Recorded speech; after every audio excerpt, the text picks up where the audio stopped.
വേദിയിലും സദസ്സിലും ഇരിക്കുന്ന എല്ലാവർക്കും എൻ്റെ വിനീതമായ നമസ്കാരം. ഇന്ന് പണ്ഡിറ്റ് കറുപ്പൻ വായനശാലയുടെ വായനാ പക്ഷാചാരണത്തോടനുബന്ധിച്ച് നടത്തുന്ന പരിപാടിയിൽ ഇന്നത്തെ ദിവസം തന്നെ എനിക്ക് ഈ ഒരു അവസരം കിട്ടിയതിൽ ഞാൻ വളരെ സന്തോഷവതിയാണ്. കാരണം ഞാൻ പറയാൻ പോകുന്ന ഈ കഥയുടെ നോവലിസ്റ്റിൻ്റെ ജന്മദിനമാണ് ഇന്ന്. അദ്ദേഹം 1928 ജൂൺ 23 അദ്ദേഹത്തിൻ്റെ ജനനം. അപ്പോൾ യാദർച്ഛിക വന്ന് ചേർന്ന ഒരു ഭാഗ്യമാണ് എനിക്കിത്.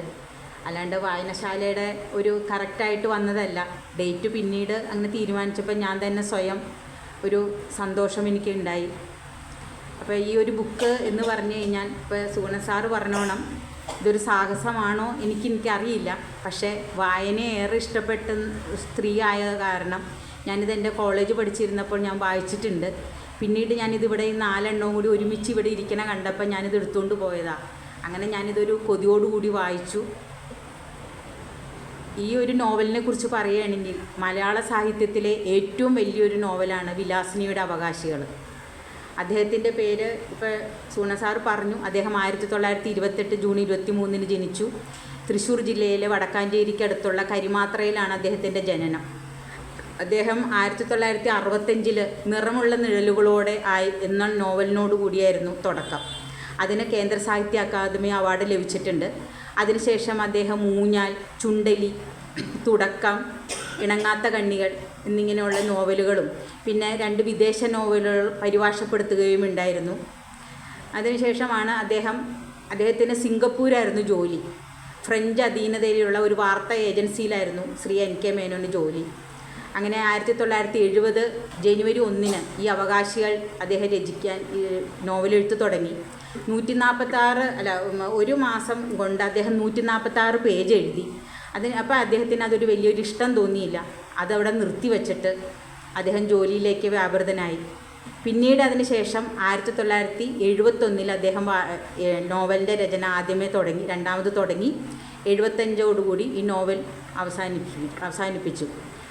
അപ്പം അദ്ദേഹം തന്നെ പറയുന്നുണ്ട്, അദ്ദേഹത്തിൻ്റെ അവകാശ പത്രിക എന്നുള്ള ഒരു ഇതിൽ അദ്ദേഹം പറയണത്, പണ്ട് അദ്ദേഹം ഒരു കഥയോടുകൂടിയാണ് ഇതിൻ്റെ അവകാശികൾ എന്ന് പറഞ്ഞ നോവലിൻ്റെ നമ്മൾ എടുക്കുമ്പോൾ ഫസ്റ്റ് പേജിൽ അവകാശ പത്രികയിൽ പറയണു, പണ്ട് വർഷങ്ങൾക്ക് മുമ്പ് രാജ്യം ഭരിച്ചിരുന്ന ഒരു സാതവാഹന ചക്രവർത്തി എന്ന് പറഞ്ഞ ഒരാളുണ്ടായിരുന്നു.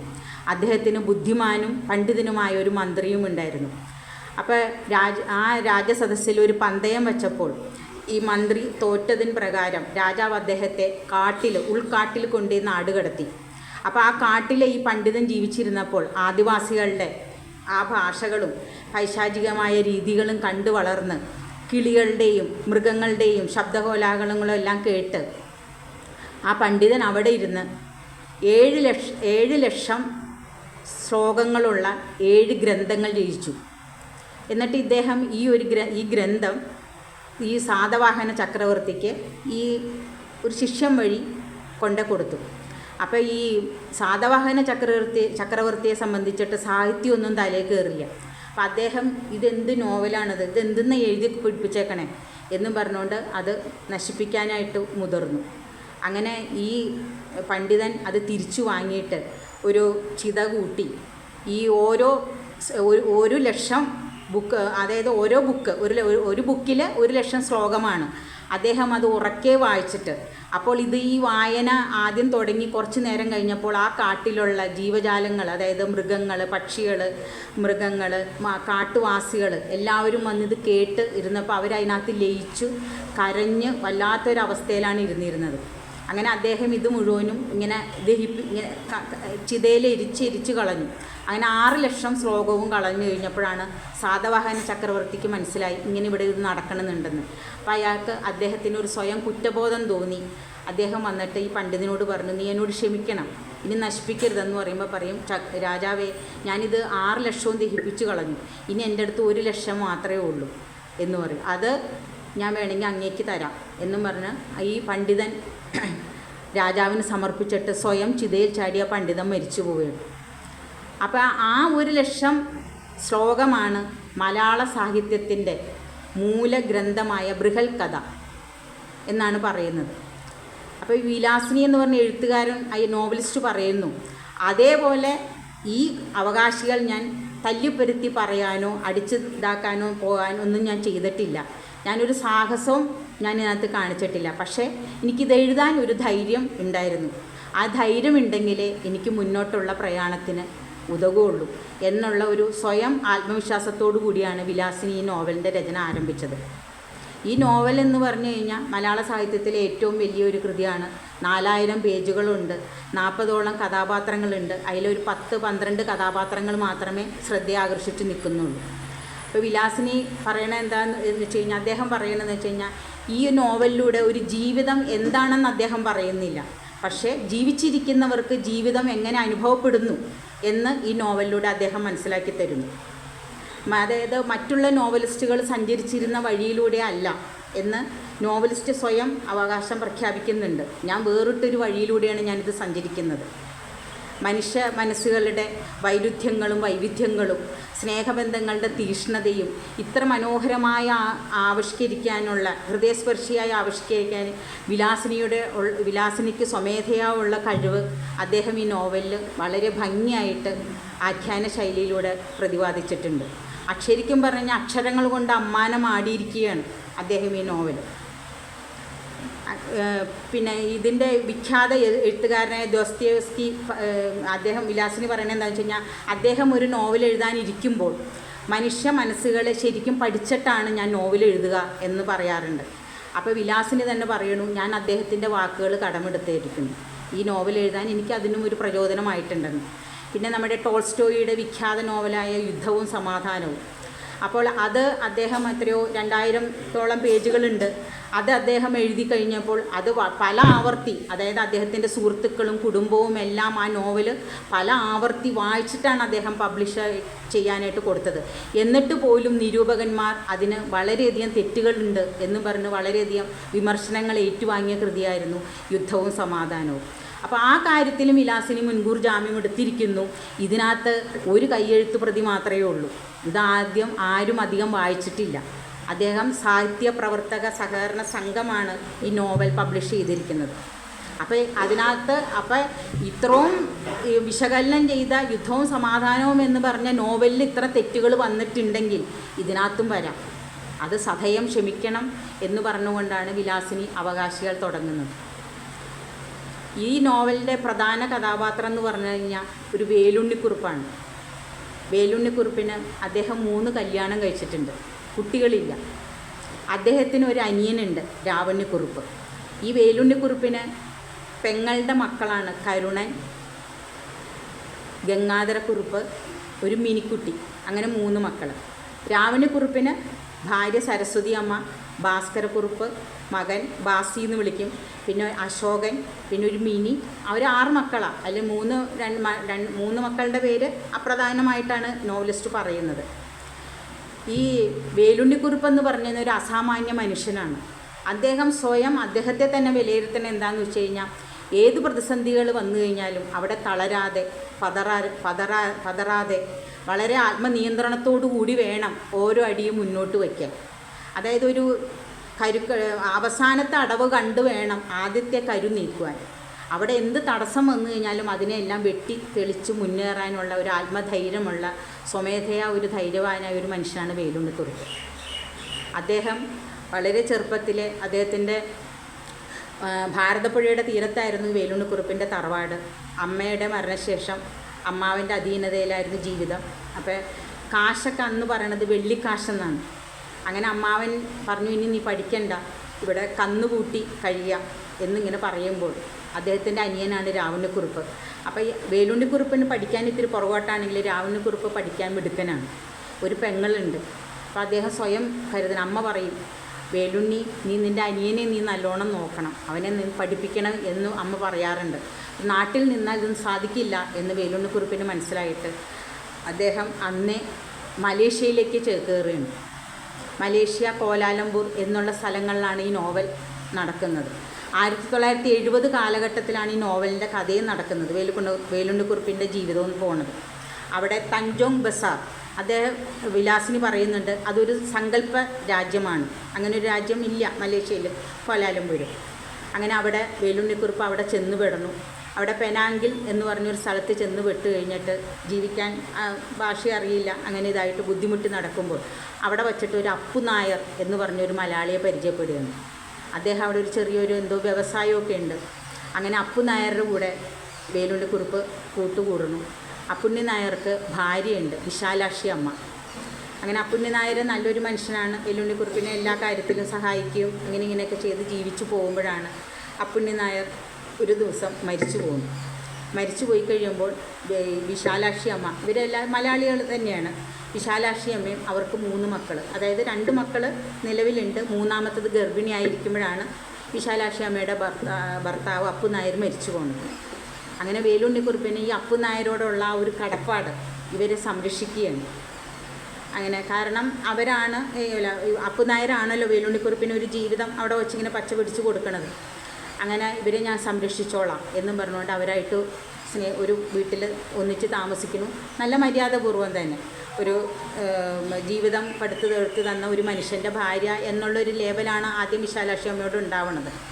അതിനുശേഷമാണ് വേലുണ്ണിക്കുറുപ്പിന് സ്വമേധയാ വിശാലാക്ഷി അമ്മയോട് ഒരു സ്നേഹം തോന്നു കഴിയുമ്പോൾ ഇതിൻ്റെ ഇടയിൽ ചെറിയ ഒരു ബിസിനസ്സുകളൊക്കെ ചെയ്ത് കഴിഞ്ഞിട്ട് അനിയനെ പഠിപ്പിക്കാനായിട്ട് നാട്ടിലേക്ക് പണമൊക്കെ അടച്ചു കൊടുക്കുന്നു.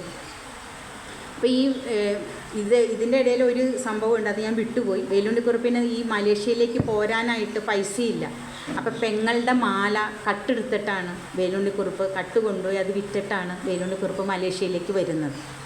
അങ്ങനെ രാവണക്കുറുപ്പിന് അനിയന് പണം അയച്ചു കൊടുക്കുന്നു. അനിയൻ മെഡിസിന് ചേരുന്നു. അങ്ങനെ ഇരുന്ന് ഇതാകുമ്പോഴാണ് വിശാലാക്ഷി അമ്മയോട് സ്വയം പറയും, നിന്നെ ഞാൻ സംരക്ഷിച്ചോളാം, നിനക്ക് വേറെ ആരും ഇല്ലല്ലോ. അപ്പോൾ ഇവർ പറയും, എനിക്ക് 3 കുട്ടികളുണ്ട്. അപ്പോൾ പറയും, അത് സാരില്ല, ഞാൻ സംരക്ഷിച്ചോളാം. ഒരു നല്ല രീതിയിലുള്ളൊരു സ്നേഹമാണ് വിശാലാക്ഷി അമ്മയോട് വേലുണ്ണിക്കുറുപ്പിനുള്ളത്. പക്ഷേ വിശാലാക്ഷി അമ്മയ്ക്ക് എന്താണെന്ന് വെച്ച് കഴിഞ്ഞാൽ സംരക്ഷണം വേണം. പക്ഷേ അവരുടെ ജീവിതം ഈ ഭർത്താവ് ഭാര്യ ഒരു 3ാമത്തെ മകളെ കുട്ടിയെ ഗർഭിണിയായിട്ടിരുന്നപ്പോൾ തന്നെയാണല്ലോ ഭർത്താവ് മരിച്ചത്. അപ്പോൾ അവരുടെ ജീവിതം, അവർക്ക് ജീവിതത്തോടുള്ള ആ ഒരു വിരക്തി വന്നത്. അപ്പോൾ കല്യാണം കഴിഞ്ഞെങ്കിലും ഒരു വേലുണ്ണിക്കുറുപ്പിനോടൊരു ഭാര്യ എന്നുള്ള രീതിയിൽ നീതി പുലർത്താൻ വിശാലാക്ഷി അമ്മയ്ക്ക് സാധിക്കുന്നില്ല. പക്ഷെ അവിടെ വേലുണ്ണിക്കുറുപ്പിന് വിശാലാക്ഷി അമ്മയോടും കുട്ടികളോടും നിറഞ്ഞ സ്നേഹമാണ്. അങ്ങനെ ഇരിക്കുമ്പോഴാണ് വേലുണ്ണിക്കുറുപ്പ് ഒരു ബിസിനസ്സായിട്ട് ചെയ്യുമ്പോൾ അവിടെ ഒരു കള്ളക്കടത്തിൻ്റെ, അതായത് ലഹരി മരുന്ന്, അവിടെ കൂടുതലും കച്ചവടങ്ങൾ അതൊക്കെയാണ്.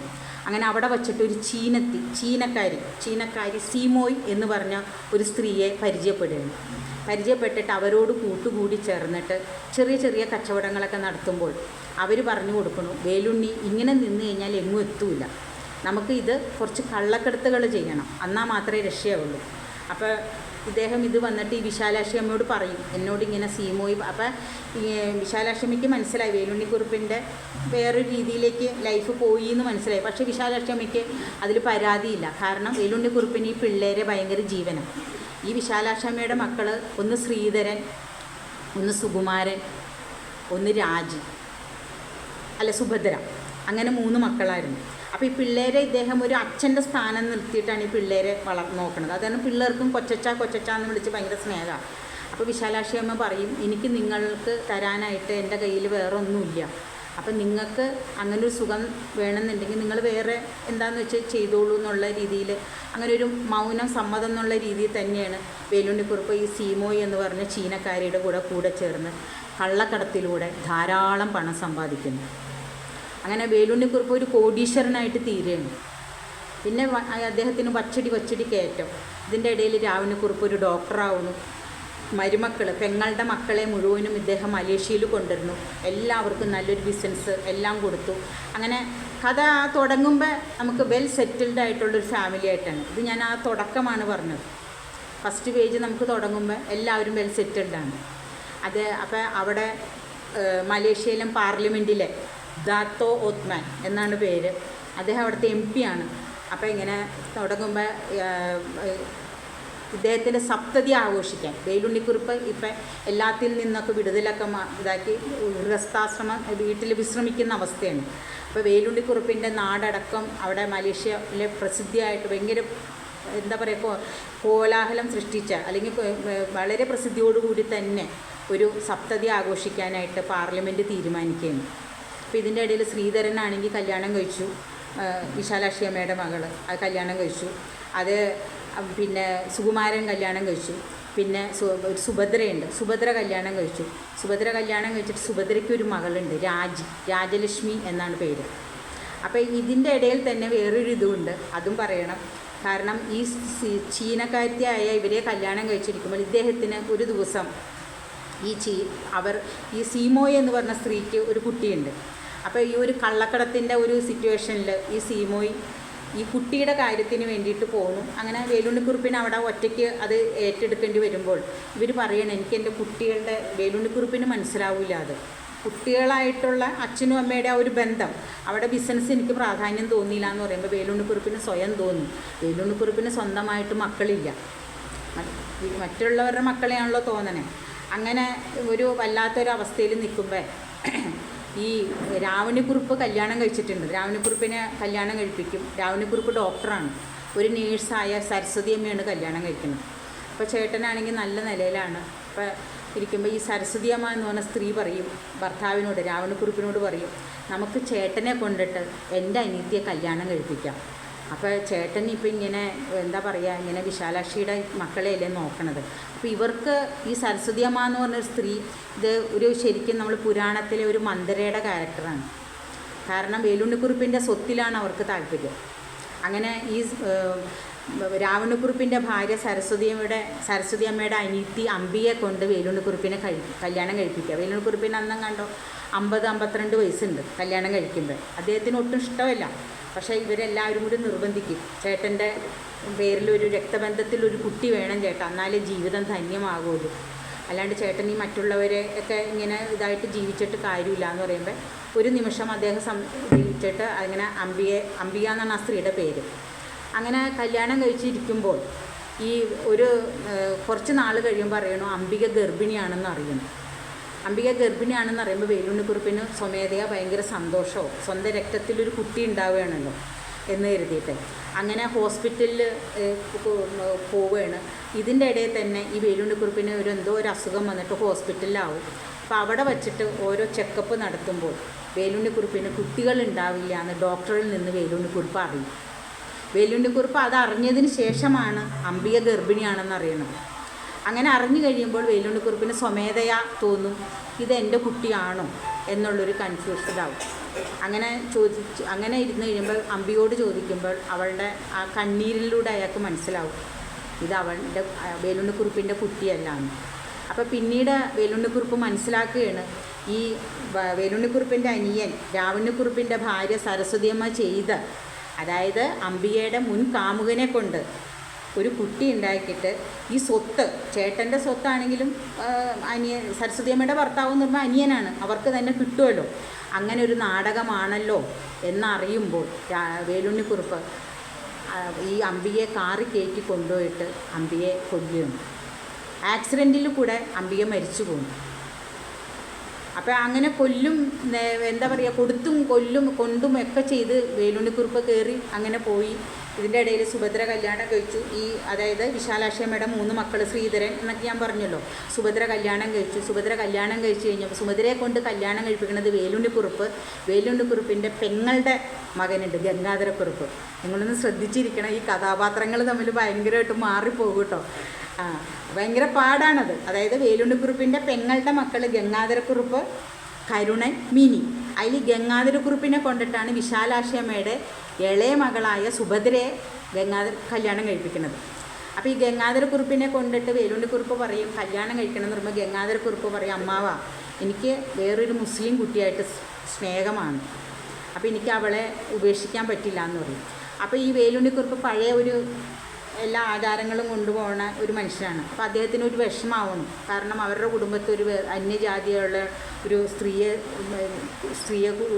സ്നേഹിക്കുക എന്നൊക്കെ പറഞ്ഞാൽ അതൊരു വിഷമമുള്ള സംഗതിയാണല്ലോ.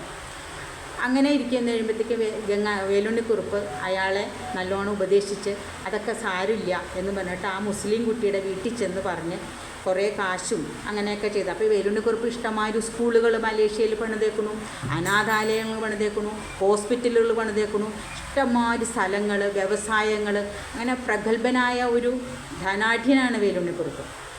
അങ്ങനെ പറഞ്ഞിട്ടാണ് വേലുണ്ണിക്കുറുപ്പിനെ കൊണ്ട് ഈ സുഭദ്രയെ കല്യാണം കഴിപ്പിക്കുന്നത്. സുഭദ്രയെ കല്യാണം കഴിച്ച് കഴിയുമ്പോഴത്തേക്കും ഈ സുഭദ്ര ഈ അമ്മയെപ്പോലെ തന്നെ വളരെ സ്വാത്വികമായിട്ടുള്ള ഗുണങ്ങളുള്ള സ്ത്രീയാണ്. അപ്പോൾ ഗംഗാധരക്കുറുപ്പിന് സ്വയം ഒരു കുറ്റബോധം തോന്നുന്നു. കാരണം ഇത്ര നല്ലൊരു, അതായത് ശരിക്കും ഒരു ഭാര്യ എന്നുള്ള ഒരു 70-60 കാലത്തിലുള്ള ഭർത്താവ് എന്നുള്ള രീതിയിലേക്ക് ജീവിക്കണ ഒരു ഭാര്യയാണത്. അപ്പോൾ ഗംഗാധരക്കുറുപ്പിന് സ്വയം ഒരു കുറ്റബോധം തോന്നുന്നില്ല. ഞാനൊരു വേറൊരു സ്ത്രീയായിട്ട് ഇങ്ങനെയൊക്കെ ഒരു ബന്ധമായിരുന്നു, എനിക്കാണെങ്കിൽ ആ ഇവർ മാറണില്ല മനസ്സിൽ നിന്ന് എന്ന് പറയുമ്പോൾ ഈ സുഭദ്രയുടെ അടുത്ത് പറയുകയാണ്. അപ്പോൾ സുഭദ്രയ്ക്ക് ഒരു കുട്ടിയും ഉണ്ടാവും ഇതിൻ്റെ ഇടയിൽ. രാജലക്ഷ്മി എന്നാണ് ആ കുട്ടിയുടെ പേര്. ആ കുട്ടിക്ക് ഒരു 2 വയസ്സൊക്കെ ഉള്ളപ്പോൾ ഗംഗാധരക്കുറുപ്പ് പറയും, സുഭദ്ര എന്നോട് ക്ഷമിക്കണം, എനിക്കപ്പോൾ ആ സ്ത്രീക്കും ആരുമില്ല. അപ്പോൾ ഈ സുഭദ്രയെ സംബന്ധിച്ചിട്ട് സ്വത്ത് ധാരാളമുണ്ട്, കൊച്ചച്ഛൻ്റെ സ്വത്ത് മുഴുവൻ. അപ്പോൾ ഈ വേലുണ്ണിക്കുറുപ്പ് എപ്പോഴും പറയും, എൻ്റെ എല്ലാ സ്വത്തിൻ്റെ അവകാശി ഈ വിശാലാക്ഷി അമ്മയുടെ 3 മക്കളാണ്. അതായത് സുകുമാരനും ശ്രീധരനും സുഭദ്രയുടെ മകൾ രാജിക്ക്, വേറെ ആർക്കുമില്ല. അപ്പോൾ രാവണ്യക്കുറുപ്പിന് അതിൽ വിഷമമൊന്നുമില്ല. കാരണം രാവണ്യക്കുറുപ്പെന്ന് പറഞ്ഞു കഴിഞ്ഞാൽ ചേട്ടനെന്ന് പറഞ്ഞു കഴിഞ്ഞാൽ ഭയങ്കര സ്നേഹവും ബഹുമാനത്തോടും കൊണ്ടു നടക്കുന്ന ഒരു മനുഷ്യനാണ്. പക്ഷേ രാവണ്യക്കുറുപ്പിൻ്റെ ഭാര്യ അങ്ങനത്തെ ലെവലല്ല. അപ്പോൾ അവർ തമ്മിൽ എപ്പോഴും ശണ്ടയാണ്. നിങ്ങളിങ്ങനെ ചേട്ടനെ സ്നേഹിക്കുകയല്ല വേണ്ടത്, ചേട്ടൻ്റെ സ്വത്ത് തിരിച്ചു മേടിക്കണം. അപ്പോൾ രാവണ്യക്കുറുപ്പ് പറയണത് എന്താണെന്ന് വെച്ച് കഴിഞ്ഞാൽ എനിക്ക് എൻ്റെ ആവശ്യമില്ല. കാരണം ചേട്ടൻ തന്നെ ഇട്ട് കൊടുത്ത ഹോസ്പിറ്റലാണ്, അദ്ദേഹം അവിടുത്തെ ഡോക്ടറാണ്. ഈ രാവണ്യക്കുറുപ്പിൻ്റെ മകളെ ഈ ചേട്ടനാണ് പഠിപ്പിച്ച് ഡോക്ടറാക്കിയേക്കണത്. ഇഷ്ടമായൊരു സ്ഥലവും കാര്യങ്ങളുണ്ട്. പക്ഷെ അതുപോരാ, ചേട്ടൻ്റെ സ്വത്ത് വേണം എന്നുള്ള രീതിയിലും അങ്ങനെ ഈ ഗംഗാധരക്കുറുപ്പ് തിരിച്ച് ആ മുസ്ലിം സ്ത്രീയുടെ കൂടെ ചേർന്നു. അദ്ദേഹം ആ മതം സ്വീകരിച്ചിട്ട് അവർ അങ്ങനെ ഒരു ഫാമിലി ആയിട്ട് അങ്ങനെ പോവുക. അപ്പോൾ ഈ സുഭദ്ര എന്ന് പറഞ്ഞ സ്ത്രീ ഈ കുഞ്ഞിനെ വളർത്തി, ഈ രാജലക്ഷ്മീനെ വളർത്തി കൊച്ചച്ഛൻ്റെ കൂടെ ജീവിക്കുക, അതായത് വേലുണ്ണിക്കുറുപ്പിൻ്റെ കൂടെ ജീവിക്കുക. അപ്പോൾ സുഭദ്രയ്ക്ക് ഈ കൊച്ചച്ഛൻ എന്ന് പറഞ്ഞ ഒരു അച്ഛൻ്റെ സ്ഥാനമാണ്. ഭയങ്കര എന്ന് വെച്ച് കഴിഞ്ഞാൽ എന്താ പറയുക, ഇത്ര നല്ല രീതിയിൽ ഒരു അമ്മയുടെ സ്നേഹവും ഒരു സഹോദരിയുടെ സ്നേഹവും കൊടുത്തിട്ടാണ് ഈ സുഭദ്ര എന്ന് പറഞ്ഞ സ്ത്രീ ഈ വേലുണ്ണിക്കുറുപ്പിൻ്റെ കൂടെ നിൽക്കുന്നത്, ഹോസ്പിറ്റലിൽ പോകാനും ശുശ്രൂഷിക്കാനും എല്ലാം. അങ്ങനെ സുഭദ്രയുടെ മകളാണ് രാജലക്ഷ്മി പഠിച്ച് ഇതായി അങ്ങനെ നല്ല നിലയിലൊക്കെ എത്തി. ഇപ്പോൾ കോളേജ് വിദ്യാഭ്യാസ കാലം കഴിഞ്ഞിട്ട് മദ്രാസിലേക്ക് ചേക്കേറുകയാണ്, നൃത്തം പഠിക്കണമെന്ന് പറഞ്ഞു. അപ്പോൾ കാണാനാണെങ്കിൽ അതീവ സുന്ദരി. അങ്ങനെ മദ്രാസിൽ നൃത്ത പഠനത്തിൻ്റെ ഇടയിൽ ഈ നല്ല ആയിരിക്കണു എന്നുള്ള കാരണത്താൽ ഡാൻസ് ടീച്ചർ തന്നെ സിനിമയുടെ വാതായനങ്ങളിലേക്ക് അവളോട് പ്രവേശിക്കാം. അപ്പോൾ നോവലിസ്റ്റ് പറയുന്നുണ്ട്, MGR ശിവാജി ഗണേശനൊക്കെ തിമിർത്താടുന്ന തമിഴ് സിനിമാ ലോകം. അപ്പോൾ പറയും നിനക്ക് നല്ലൊരു ഭാവിയുണ്ട് എന്നും പറഞ്ഞുകൊണ്ട് അവളെ അതിനകത്തേക്ക് പ്രേരണ കൊടുത്തിട്ട് അവളെ സിനിമാ ലോകത്തേക്ക് ചെല്ലുകയാണ്. സിനിമാ ലോകത്തേക്ക് ചെല്ലുമ്പോൾ ഈ രാജലക്ഷ്മിക്ക് അവിടെ വച്ചിട്ട് ഒരു പ്രൊഡ്യൂസർ പരിചയപ്പെടും, വാസുദേവൻ നായർ എന്നാണ് പേര്. അപ്പോൾ അദ്ദേഹവും ചെറുപ്പമാണ്. അപ്പോൾ ഈ രാജലക്ഷ്മിയുടെ ബാക്ക്ഗ്രൗണ്ട് മുഴുവൻ ഈ വാസുദേവൻ അവർ മനസ്സിലാക്കുന്നു. ഭയങ്കര കോടീശ്വരിയാണ്, ഇവളിൽ നിന്ന് കാശുകൾ ധാരാളം കിട്ടിക്കഴിഞ്ഞാൽ ഇനിയും പടം ചെയ്യാം എന്നുള്ള രീതിയിൽ ഇവളോട് സ്നേഹം കാണിക്കുന്നു. പക്ഷേ രാജലക്ഷ്മിക്കാണെങ്കിൽ ആ ഒരു സ്നേഹം, ഒരു കാമുകൻ്റെ സ്നേഹമാണ് വാസുദേവനിൽ നിന്ന് കിട്ടുന്നത്. അകമൊഴിഞ്ഞ് അവളെ സ്നേഹിക്കുന്നു. പക്ഷേ ഒരു ദുർലഭ നിമിഷത്തിൽ വാസുദേവൻ ഇവളെ ഇങ്ങനെ മോശമായ രീതിയിൽ അവളോട് ബന്ധപ്പെടുകയും കാര്യങ്ങളൊക്കെ ചെയ്ത് കഴിഞ്ഞിട്ട് പറയുകയാണ്, നീ നിൻ്റെ നാട്ടിൽ ചെന്നിട്ട് കൊച്ചച്ഛൻ്റെ അടുക്ക ചെന്നിട്ട് ഒരു 3 ലക്ഷം രൂപ, അന്നത്തെ കാലമാണ് കേട്ടോ, 70-ലാകുമ്പോൾ 3 ലക്ഷം ഒന്നുമല്ല ഇന്നത്തെ സംബന്ധിച്ചിട്ട്, 3 ലക്ഷം രൂപ മേടിച്ചുകൊണ്ട് വരണം, സിനിമ പിടിക്കണം. അപ്പോൾ ഒരു സിനിമ പിടിച്ചു, അത് വളരെ വൻ വിജയമായി. അപ്പോൾ ഇനിയും നിനക്ക് നല്ലൊരു ഭാവിയുണ്ട് എന്ന് പറയുകയാണ്. അപ്പോൾ ഇവൾ പറയും, ഞാൻ വീട്ടിൽ ചെന്ന് കൊച്ചച്ഛൻ്റെ അടുത്ത് പോയി ഞാൻ പൈസ മേടിക്കില്ല. കാരണം അപ്പോൾ ഇവൾ ഈ സിനിമാ ലോകത്തേക്ക് കയറണമെന്ന് പറഞ്ഞു കഴിഞ്ഞപ്പോൾ ഇവളുടെ അമ്മാവന്മാർ, അതായത് ശ്രീധരൻ സുകുമാരൻ, 2 അമ്മാവന്മാരാണല്ലോ. അതിൽ ശ്രീധരൻ എന്ന് പറഞ്ഞു കഴിഞ്ഞാൽ അമ്മാവന് വലിയ താല്പര്യമില്ല സിനിമാ ലോകം. അപ്പോൾ പറയുന്നുണ്ട്, നീ എന്തിനാ സിനിമയിലേക്ക് പോകണേ, നമുക്ക് അതിൻ്റെ ഒന്നും ആവശ്യമില്ല എന്ന് പറയുന്നുണ്ട്. അപ്പോൾ സുകുമാരൻ എന്ന് പറഞ്ഞു കഴിഞ്ഞാൽ അമ്മാവൻ പറയും, അയാൾക്ക് ഭയങ്കര ഇഷ്ടമാണ് സിനിമാ ലോകമൊക്കെ. അയാൾ പറയും, ഞാൻ നല്ല പ്രോത്സാഹനം തരാം, നീ പോയിക്കോളൂ എന്ന് പറയുന്നുണ്ട്. അങ്ങനെ ഇവൾ കൊച്ചച്ഛൻ്റെ അടുത്തുനിന്ന് പൈസ മേടിക്കില്ല എന്നുള്ള കാര്യത്തിൽ അവൾ ഉറച്ചു നിൽക്കുന്നു. അങ്ങനെ കഴിഞ്ഞപ്പോഴത്തേക്ക് ഒരു ദിവസം ഈ വാസുദേവൻ നായർ പറയും, എന്നാൽ നീ അങ്ങനെയാണെങ്കിൽ ഒരു ചെട്ടിയാർ നാളെ ഇവിടെ വരും, സിനിമാ നിർമ്മാതാവ്, അയാളുടെ മുറിയിൽ നീ ഒന്ന് പോകണമെന്ന് പറയും. അപ്പോൾ അത് കേൾക്കുമ്പോൾ രാജലക്ഷ്മി എന്ന് പറഞ്ഞ ഒരു സ്ത്രീക്ക് ഭയങ്കര വിഷമാവുകയാണ്. അങ്ങനെ അപ്പോൾ ഇവരാണെങ്കിൽ ഒരു ഭാര്യ ഭർത്താവ് എന്നുള്ള രീതിയിൽ ജീവിച്ചേക്കുന്നു. ഇതിൻ്റെ ഇടയിൽ ഈ വാസുദേവൻ നായരുടെ ഭാര്യ ഒരു ദിവസം രാജലക്ഷ്മിയെ കാണാൻ വരുന്നു. എന്നിട്ട് പറയും, ഞാൻ അദ്ദേഹത്തിൻ്റെ ഭാര്യയാണ്, നീ ഒരു മലയാളി പെൺകുട്ടിയല്ലേ, നിനക്ക് അറിഞ്ഞുകൂടായിരുന്നു ഇയാൾ ഇത്ര നീചനാണ്. അങ്ങനെ അവൾക്ക് എല്ലാം കൊണ്ടും വല്ലാത്തൊരു അവസ്ഥയിൽ വരുമ്പോൾ അവൾ സ്ലീപ്പിംഗ് പിൽസ് കഴിക്കും മരിക്കാനായിട്ട്. അങ്ങനെ കഴിച്ചു. പക്ഷെ അവൾ മരിക്കില്ല, ഹോസ്പിറ്റലിൽ പ്രവേശിക്കും. അങ്ങനെ ഇരിക്കുമ്പോൾ നാട്ടിലേക്ക് അറിയിക്കുമ്പോൾ ഈ ശ്രീധരൻ എന്ന് പറഞ്ഞ അമ്മാവൻ ചെല്ലുമ്പോൾ എല്ലാവർക്കും ഈ രാജി എന്ന് പറഞ്ഞു കഴിഞ്ഞാൽ ഭയങ്കര കാര്യമാണ്. അവരൊക്കെ ഭയങ്കര തകർന്നു പോകും. അങ്ങനെ ഹോസ്പിറ്റലിൽ നിന്ന് ഇവളെ ഒരുവിധം രക്ഷപ്പെടുത്തി വീട്ടിൽ കൊണ്ടുവന്നു. അങ്ങനെ രാജലക്ഷ്മിയും ആകെ വല്ലാത്തൊരു എന്താ പറയുക, ആരോടും മിണ്ടണില്ല എന്ന് പറഞ്ഞ് ഇവരെല്ലാവരും എല്ലാ പ്രോത്സാഹനവും കൊടുത്തിട്ട് നിനക്ക് എന്തിനാ സിനിമ, ഇത് മുഴുവൻ നിൻ്റെ അല്ലേ എന്നുള്ള എല്ലാ ഒരു സ്നേഹത്തോടു കൂടി തന്നെ ഇവളെ സംരക്ഷിക്കുകയാണ്. അപ്പോൾ കൊച്ചച്ഛൻ്റെ അടുത്ത് ഇതൊന്നും പറയുന്നില്ല, കാരണം കൊച്ചച്ഛൻ തകർന്നു പോകും. അങ്ങനെ ഇരിക്കുമ്പോൾ ഈ രാജി, എൻ്റെ മോള് രാജി വന്നു എന്ന് പറയുമ്പോൾ നിമിഷ നേരം കൊണ്ടായിട്ടാണ് വേലുണ്ണിക്കുറുപ്പ് ഒരു കാറ് മേടിച്ചിട്ട്, മോൾക്ക് ഏത് കളറാണ് ഇഷ്ടം, കൊച്ചച്ഛൻ കാറ് മേടിച്ചു തരാം, ചുമപ്പ് വേണോ പച്ച വേണോ എന്ന് പറഞ്ഞിരിക്കുക. അല്ലാതെ തന്നെ അപ്പം തന്നെ മുറ്റത്ത് കാറ് വരികയാണ്. അങ്ങനെ അതിലിരിക്കുമ്പോൾ ഈ സരസ്വതി അമ്മയ്ക്ക് അതിനകത്ത് ദേഷ്യവും കാര്യങ്ങളൊക്കെ ഉണ്ട്. ഇതിൻ്റെ ഇടയിൽ ഇവരിങ്ങനെ ഈ കഥ ഇങ്ങനെ പോയിക്കൊണ്ടിരിക്കുമ്പോൾ ഈ സ്വത്തുകളിലും കാര്യങ്ങളൊക്കെ വെക്കുമ്പോൾ വേലുണ്ണിക്കുറുപ്പിന് മനസ്സിലാവുകയാണ് അങ്ങനെ ഇതിനെല്ലാം കൂടി ഒരു ക്രോഡീകരണം നടത്തണം. ഇദ്ദേഹം വാക്കാലും ഇദ്ദേഹം സ്വന്തമായിട്ടൊക്കെ ഒരു വില്ലൊക്കെ എഴുതി വച്ചിട്ടുണ്ട്. എൻ്റെ സ്വത്ത് മുഴുവനും സുഭദ്രയും ശ്രീധരനും സുകുമാരനും ഉള്ളതാണ്. അതിൽ കൂടുതലും 100 സ്വത്തുണ്ടെങ്കിൽ അതിൽ 75 സുഭദ്രയും സുഭദ്രയുടെ മകൾ രാജിക്കും ഉള്ളതാണ്. അപ്പോൾ ഇദ്ദേഹം കരുതി ഒരു വക്കീലിനെ കണ്ട് ഇതെല്ലാം ശരിയാക്കി എടുക്കണം എന്ന് പറയുന്നിട്ട് ഇദ്ദേഹം അവിടെ ഒരു വക്കീലിനെ, അതായത് ആ നാട്ടിലെ തഞ്ചോങ് ബസാറിലെ ഒരു വക്കീലായിട്ട് പരിചയപ്പെടുകയാണ്. അദ്ദേഹത്തിൻ്റെ ബിസിനസ്സിലൂടെ തന്നെ ഓരോരുത്തരിൽ നിങ്ങളുടെ കൃഷ്ണൻ ഉണ്ണി എന്നാണ് പേര്. അദ്ദേഹത്തിന് അധികം പ്രായമൊന്നുമില്ല. ഈ നോവൽ നമ്മളെ ഈ കൃഷ്ണൻ ഉണ്ണിയെ പരിചയപ്പെടുത്തുമ്പോൾ തന്നെ ഒരു 40 വയസ്സേ ഉള്ളൂ. അപ്പോൾ അദ്ദേഹത്തിൻ്റെ ഭാര്യ അദ്ദേഹത്തെ ഉപേക്ഷിച്ച് പോയിട്ട് ചെറിയൊരു മകളുണ്ട്, 4 വയസ്സായ ഒരു മകളുണ്ട് പ്രിയ. അദ്ദേഹമായിട്ട് ജീവിക്കുന്ന നല്ലൊരു മനുഷ്യൻ, എല്ലാം കൊണ്ടും നല്ല വിവരവും എന്ത് കാര്യം നീതിപൂർവ്വം ചെയ്യുന്ന നല്ലൊരു വക്കീൽ. അപ്പോൾ ഈ വേലുണ്ണിക്കുറുപ്പിന് ഇദ്ദേഹത്തെ ഭയങ്കര കാര്യമായിട്ട് ഈ ഉണ്ണി ഏൽപ്പിക്കുകയാണ്, സകല സ്വത്തും എങ്ങനെ വേണം എന്നുള്ള രീതിയിൽ അങ്ങനെ ഒരു വില്ലൊക്കെ എഴുതി വയ്ക്കും ഉണ്ണികൃഷ്ണൻ ആയിട്ട്. അങ്ങനെ ആ നാട്ടിൽ അങ്ങനെ ഇരിക്കുമ്പോൾ ഈ ഉണ്ണികൃഷ്ണനും ഏത് നേരവും ഈ തറവാട്ടിൽ വരുന്നു. രാജിയും അങ്ങനെ ഇതായിട്ട് ഓരോ കാര്യങ്ങളും കാണുകയൊക്കെ ചെയ്യുന്നു. അപ്പോൾ രാജി ഈ അമ്മയിൽ നിന്നും അറിയണേണ് ഈ ഉണ്ണികൃഷ്ണൻ എന്ന് പറയുമ്പോൾ സുമുഖനാണ് കാണാൻ. അപ്പോൾ ഒരു കുട്ടി ഉണ്ടെന്നൊന്നും പറയുമൊന്നുമില്ല. അപ്പോൾ അമ്മ പറയും ഉണ്ണിയുടെ ഭാര്യ ഇങ്ങനെ വേറൊരാളുടെ ഒപ്പം പോയതാണ്, കാരണം ഭയങ്കര ഹൈ സൊസൈറ്റി ആയിട്ടുള്ള ഉണ്ണിക്കെന്ന് പറഞ്ഞു കഴിഞ്ഞാൽ ഒരു പഴയ ഇതായിപ്പോൾ ഈ വേലുണ്ണിക്കുറുപ്പിൻ്റെ മാതിരി തന്നെ ഭാര്യ ഭർത്താവ് കുടുംബം അങ്ങനെ ലെവലിലേക്ക് പോണതാണ്. പക്ഷേ ഉണ്ണി കല്യാണം കഴിച്ച ഭാര്യ സ്ത്രീ ബീന എന്നാണ് അവരുടെ പേര്.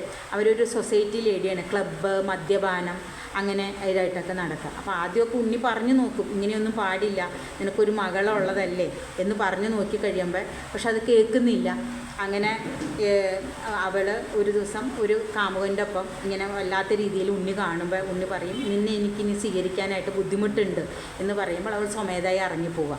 അങ്ങനെയാണ് ഉണ്ണി ആ നാട്ടിൽ നിന്ന് മാറി ഈ തഞ്ചോങ് ബസാറിൽ വന്ന് താമസിക്കുന്നത്.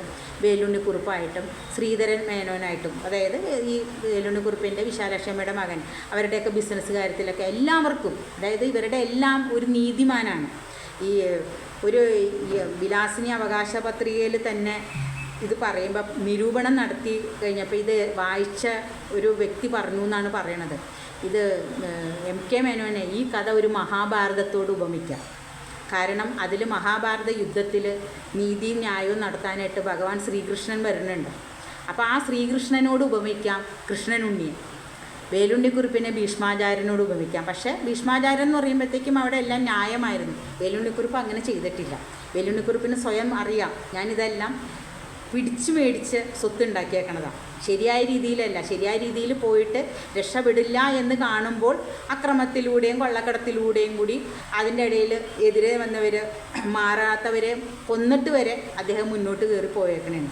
അങ്ങനെ ഒരു സ്വയം അദ്ദേഹം വിലയിരുത്തുന്നുണ്ട്, ഇത് ഇങ്ങനെയല്ലല്ലോ എന്നുള്ള ഒരു വിചാരം അദ്ദേഹത്തിനുണ്ട്. അങ്ങനെ ഈ ശ്രീകൃഷ്ണൻ്റെ സ്വഭാവത്തോടുകൂടി തന്നെ കൃഷ്ണനുണ്ണി കാര്യങ്ങളൊക്കെ മുന്നോട്ട് പോവുകയാണ്. അതിൻ്റെ ഇടയിലാണ് ഈ പാർലമെൻറ്റിൽ നിന്ന് ദാത്തോ ഓത്മാൻ വരികയാണ് സപ്തതി ആഘോഷിക്കാം എന്നുള്ള രീതിയിൽ. അങ്ങനെ വളരെ കേമത്തിൽ സപ്തതി ആഘോഷിക്കാനായിട്ടൊക്കെ തീരുമാനം എടുക്കുകയാണ്. അപ്പോൾ ഇതിൻ്റെ ഇടയിൽ ഈ 70-ലെ കാലഘട്ടം എന്ന് പറഞ്ഞല്ലോ, അപ്പോൾ അവിടെ ഹിപ്പിയിസം വളരെ പ്രചാരപ്പെട്ട ഒരു സമയത്താണ്. കാരണം ലഹരി മരുന്നൊക്കെ ധാരാളം വഴിയിൽ അവിടെ ഈ രാജി തന്നെ അതിനകത്തൊരു പറയുന്നുണ്ട്, കാറും കൊണ്ട് പോകുമ്പോൾ വഴിയിലൊക്കെ നിന്ന് കഞ്ചാവ്, MDMA അതൊക്കെ വളരെ നമ്മൾ ഇന്നത്തെ കാലത്ത് ദിനേശ് വീഡിയോ വലിക്കുന്ന ഒരു ലാഘവത്തോടു കൂടിയാണ് ഹിപ്പികളെല്ലാവരും വലിക്കുക. ഒരു വെറുതെ ഒരു ചായക്കടയിൽ ചെന്നാൽ തന്നെയാണെങ്കിലും നമ്മൾ എന്താ പറയുക, ചെറുകടികൾ കൊടുക്കണ മാതിരി തന്നെയായിരിക്കും കഞ്ചാവൊക്കെ കൊടുക്കണത്. ആ ഒരു കാലഘട്ടമൊക്കെ അങ്ങനെ കാണിക്കുന്നുണ്ട്. അപ്പോൾ അവിടെ ഒരു ഹിപ്പി ആയിട്ടുള്ള ഒരു യുവാവുണ്ട്, ജിം ഹോഫ്മാൻ എന്നാണ് പേര്. അയാളൊരു സായിപ്പാണ്. അപ്പോൾ അദ്ദേഹത്തിന് ഒരു വേറിട്ടൊരു ചിന്താഗതിയാണ്. കാര്യം സായിപ്പാണെങ്കിലും അദ്ദേഹം കഞ്ചാവൊക്കെ അടിക്കുകയാണെങ്കിലും കുറച്ച് ഈ ഒരു കുടുംബത്തെ അറിയണം, ഈ വേലുണ്ണിക്കുറുപ്പിൻ്റെ കുടുംബത്തെ അറിയണം. അങ്ങനെ വേലുണ്ണിക്കുറുപ്പത്തിന് അവിടെയുള്ള ശ്രീധരനായിട്ട് പരിചയപ്പെടണം, കൃഷ്ണനുണ്ണിയായിട്ട് പരിചയപ്പെടണം. അങ്ങനെയായിട്ട് കുറച്ച് നമ്മുടേതായ ആ ഒരു ഭാരതത്തിൻ്റെ കുറച്ച് സംസ്കാരങ്ങളൊക്കെ അറിഞ്ഞിട്ട് അങ്ങനെ ഇതായിട്ട് ജീവിക്കണ ഒരു മനുഷ്യനാണ്. അപ്പോൾ അദ്ദേഹത്തിനും ഈ രാജിയെ കാണുമ്പോൾ, രാജി വളരെ സുന്ദരിയായ ഒരു യുവതിയാണ്. അപ്പോൾ ഈ രാജിയെ ഇതിൻ്റെ ഇടയ്ക്ക് പുറത്തേക്കൊക്കെ പോയി കഴിയുമ്പോൾ രാജി ഒരു സിനിമയിൽ അഭിനയിച്ചതാണ് എന്നൊക്കെ. അപ്പോൾ ഇങ്ങനെ ഓരോ സംഭാഷണം നടത്തുമ്പോൾ പറയും അവളൊരു സിനിമയിൽ അഭിനയിച്ചതാണ്, അപ്പോൾ അവിടെ എന്തോ പ്രശ്നം ഉണ്ടായിട്ട് തിരിച്ച് വീട്ടിൽ വന്ന് നിൽക്കുകയാണ്, ഇപ്പോൾ സിനിമയിൽ അഭിനയിക്കില്ല. കാരണം മാസികകളിലൊക്കെ, തമിഴ് മാസികകളൊക്കെ മലേഷ്യയിൽ കിട്ടിക്കഴിയുമ്പോൾ രാജിയുടെ ഫോട്ടോയും കാര്യങ്ങളൊക്കെ ഉണ്ട്. അപ്പോൾ ഈ ജിം എന്ന് പറഞ്ഞ ഈ ഒരു സായിപ്പിന് ഇവളോട് ഭയങ്കര അനുരാഗം തോന്നുന്നു. പക്ഷെ ഇവർക്ക് അങ്ങനെ തോന്നുന്നില്ല. അപ്പോൾ ഈ ജിമ്മിന് ഈ ഉണ്ണിയെ ഭയങ്കര കാര്യമാണ്. ഉണ്ണിയെ ഗുരു എന്നാണ് വിളിക്കുന്നത്. കാരണം ഉണ്ണിക്ക് ചില കാര്യത്തിലൊക്കെ വളരെ തത്വജ്ഞാനത്തോടു കൂടിയാണ് വളരെ സംസാരമൊക്കെ. പുണ്യം അതൊക്കെ കേട്ടൊക്കെ ഇരിക്കും. ഇതിൻ്റെ ഇടയിൽ ജിമ്മിന് തന്നെ ഒരു കാമുകിയുണ്ട്, മൃണാലിനി എന്നാണ് പേര്. അപ്പോൾ ഈ എപ്പോഴും അവിടെ ഉള്ള ഈ ക്ലബിലൊക്കെ ചെന്നിട്ട് കഞ്ചാവ് അടിക്കലും അങ്ങനെ ആക്കുമ്പോൾ ജിമ്മിന് അതിനോടൊന്നും വലിയൊരു യോജിപ്പില്ല. അങ്ങനെ അവളും ഇങ്ങനെ ഈ കഞ്ചാവ് അടിച്ച് അവിടെയുള്ള ഓരോ എന്താ പറയുക, ഓരോ ചില ഈ നാമം ചെല്ലണ ഒരു സംസ്കാരം വരിക. അതായത് ഒരു ശരിയായ രീതിയിലുള്ള ഒരു സംസ്കാരം എന്നല്ല അതിനെ പറയണത്. കഞ്ചാവൊക്കെ അടിച്ചിരിക്കണ ഒരു അതിൻ്റെ അടുത്ത് അവിടെ കൃഷ്ണ ഹരേ എന്ന് ചൊല്ലും, ചിലപ്പോൾ നാരായണ എന്ന് ചൊല്ലും. അങ്ങനെ അതിനകത്തേക്ക് മൃണാലിനി പോകുമ്പോൾ ജിം അതിൽ നിന്ന് ഒഴിഞ്ഞു മാറുകയാണ്.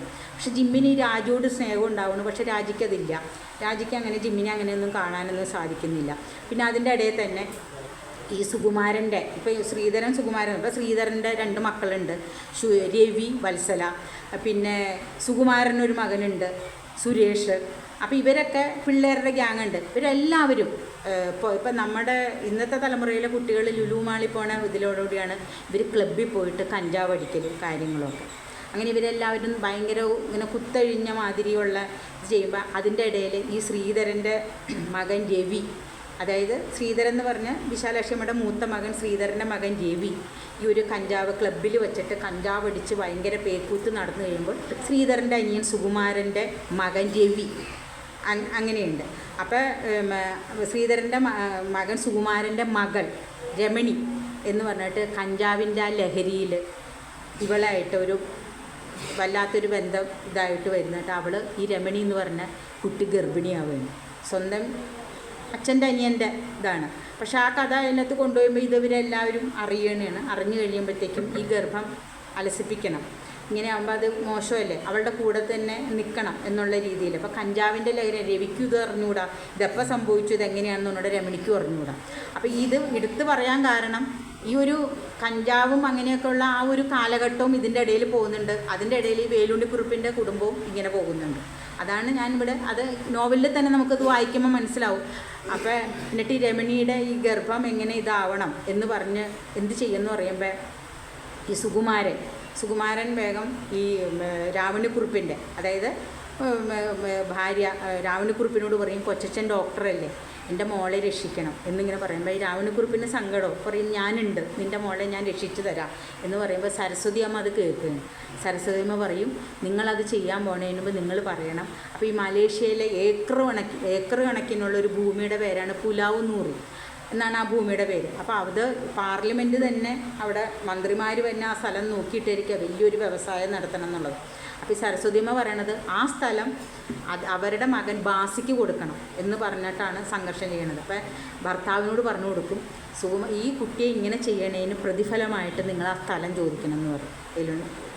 അപ്പോൾ വേലുണ്ണിക്കുറുപ്പ് പറയും, ഞാനതൊരിക്കലും ചോദിക്കില്ല, എൻ്റെ കടമയാണ്, എൻ്റെ കുഞ്ഞിനാണ് ഇങ്ങനെ ഒരു ആപത്ത് വന്നെങ്കിൽ എനിക്ക് അവളെ വഴി കളയാൻ പറ്റില്ല, രക്ഷിച്ചേ പറ്റൂ. ഇനി അവൾ പ്രസവിച്ച് വളർത്താനായിട്ട് സാധിക്കില്ല, കാരണം അനിയൻ്റെ സ്വന്തം വല്യച്ഛൻ്റെ സഹോദരൻ്റെ കുട്ടി തന്നെയാണ്. അപ്പോൾ അത് കാരണം, അപ്പോൾ മകളും ഡോക്ടറാണല്ലോ.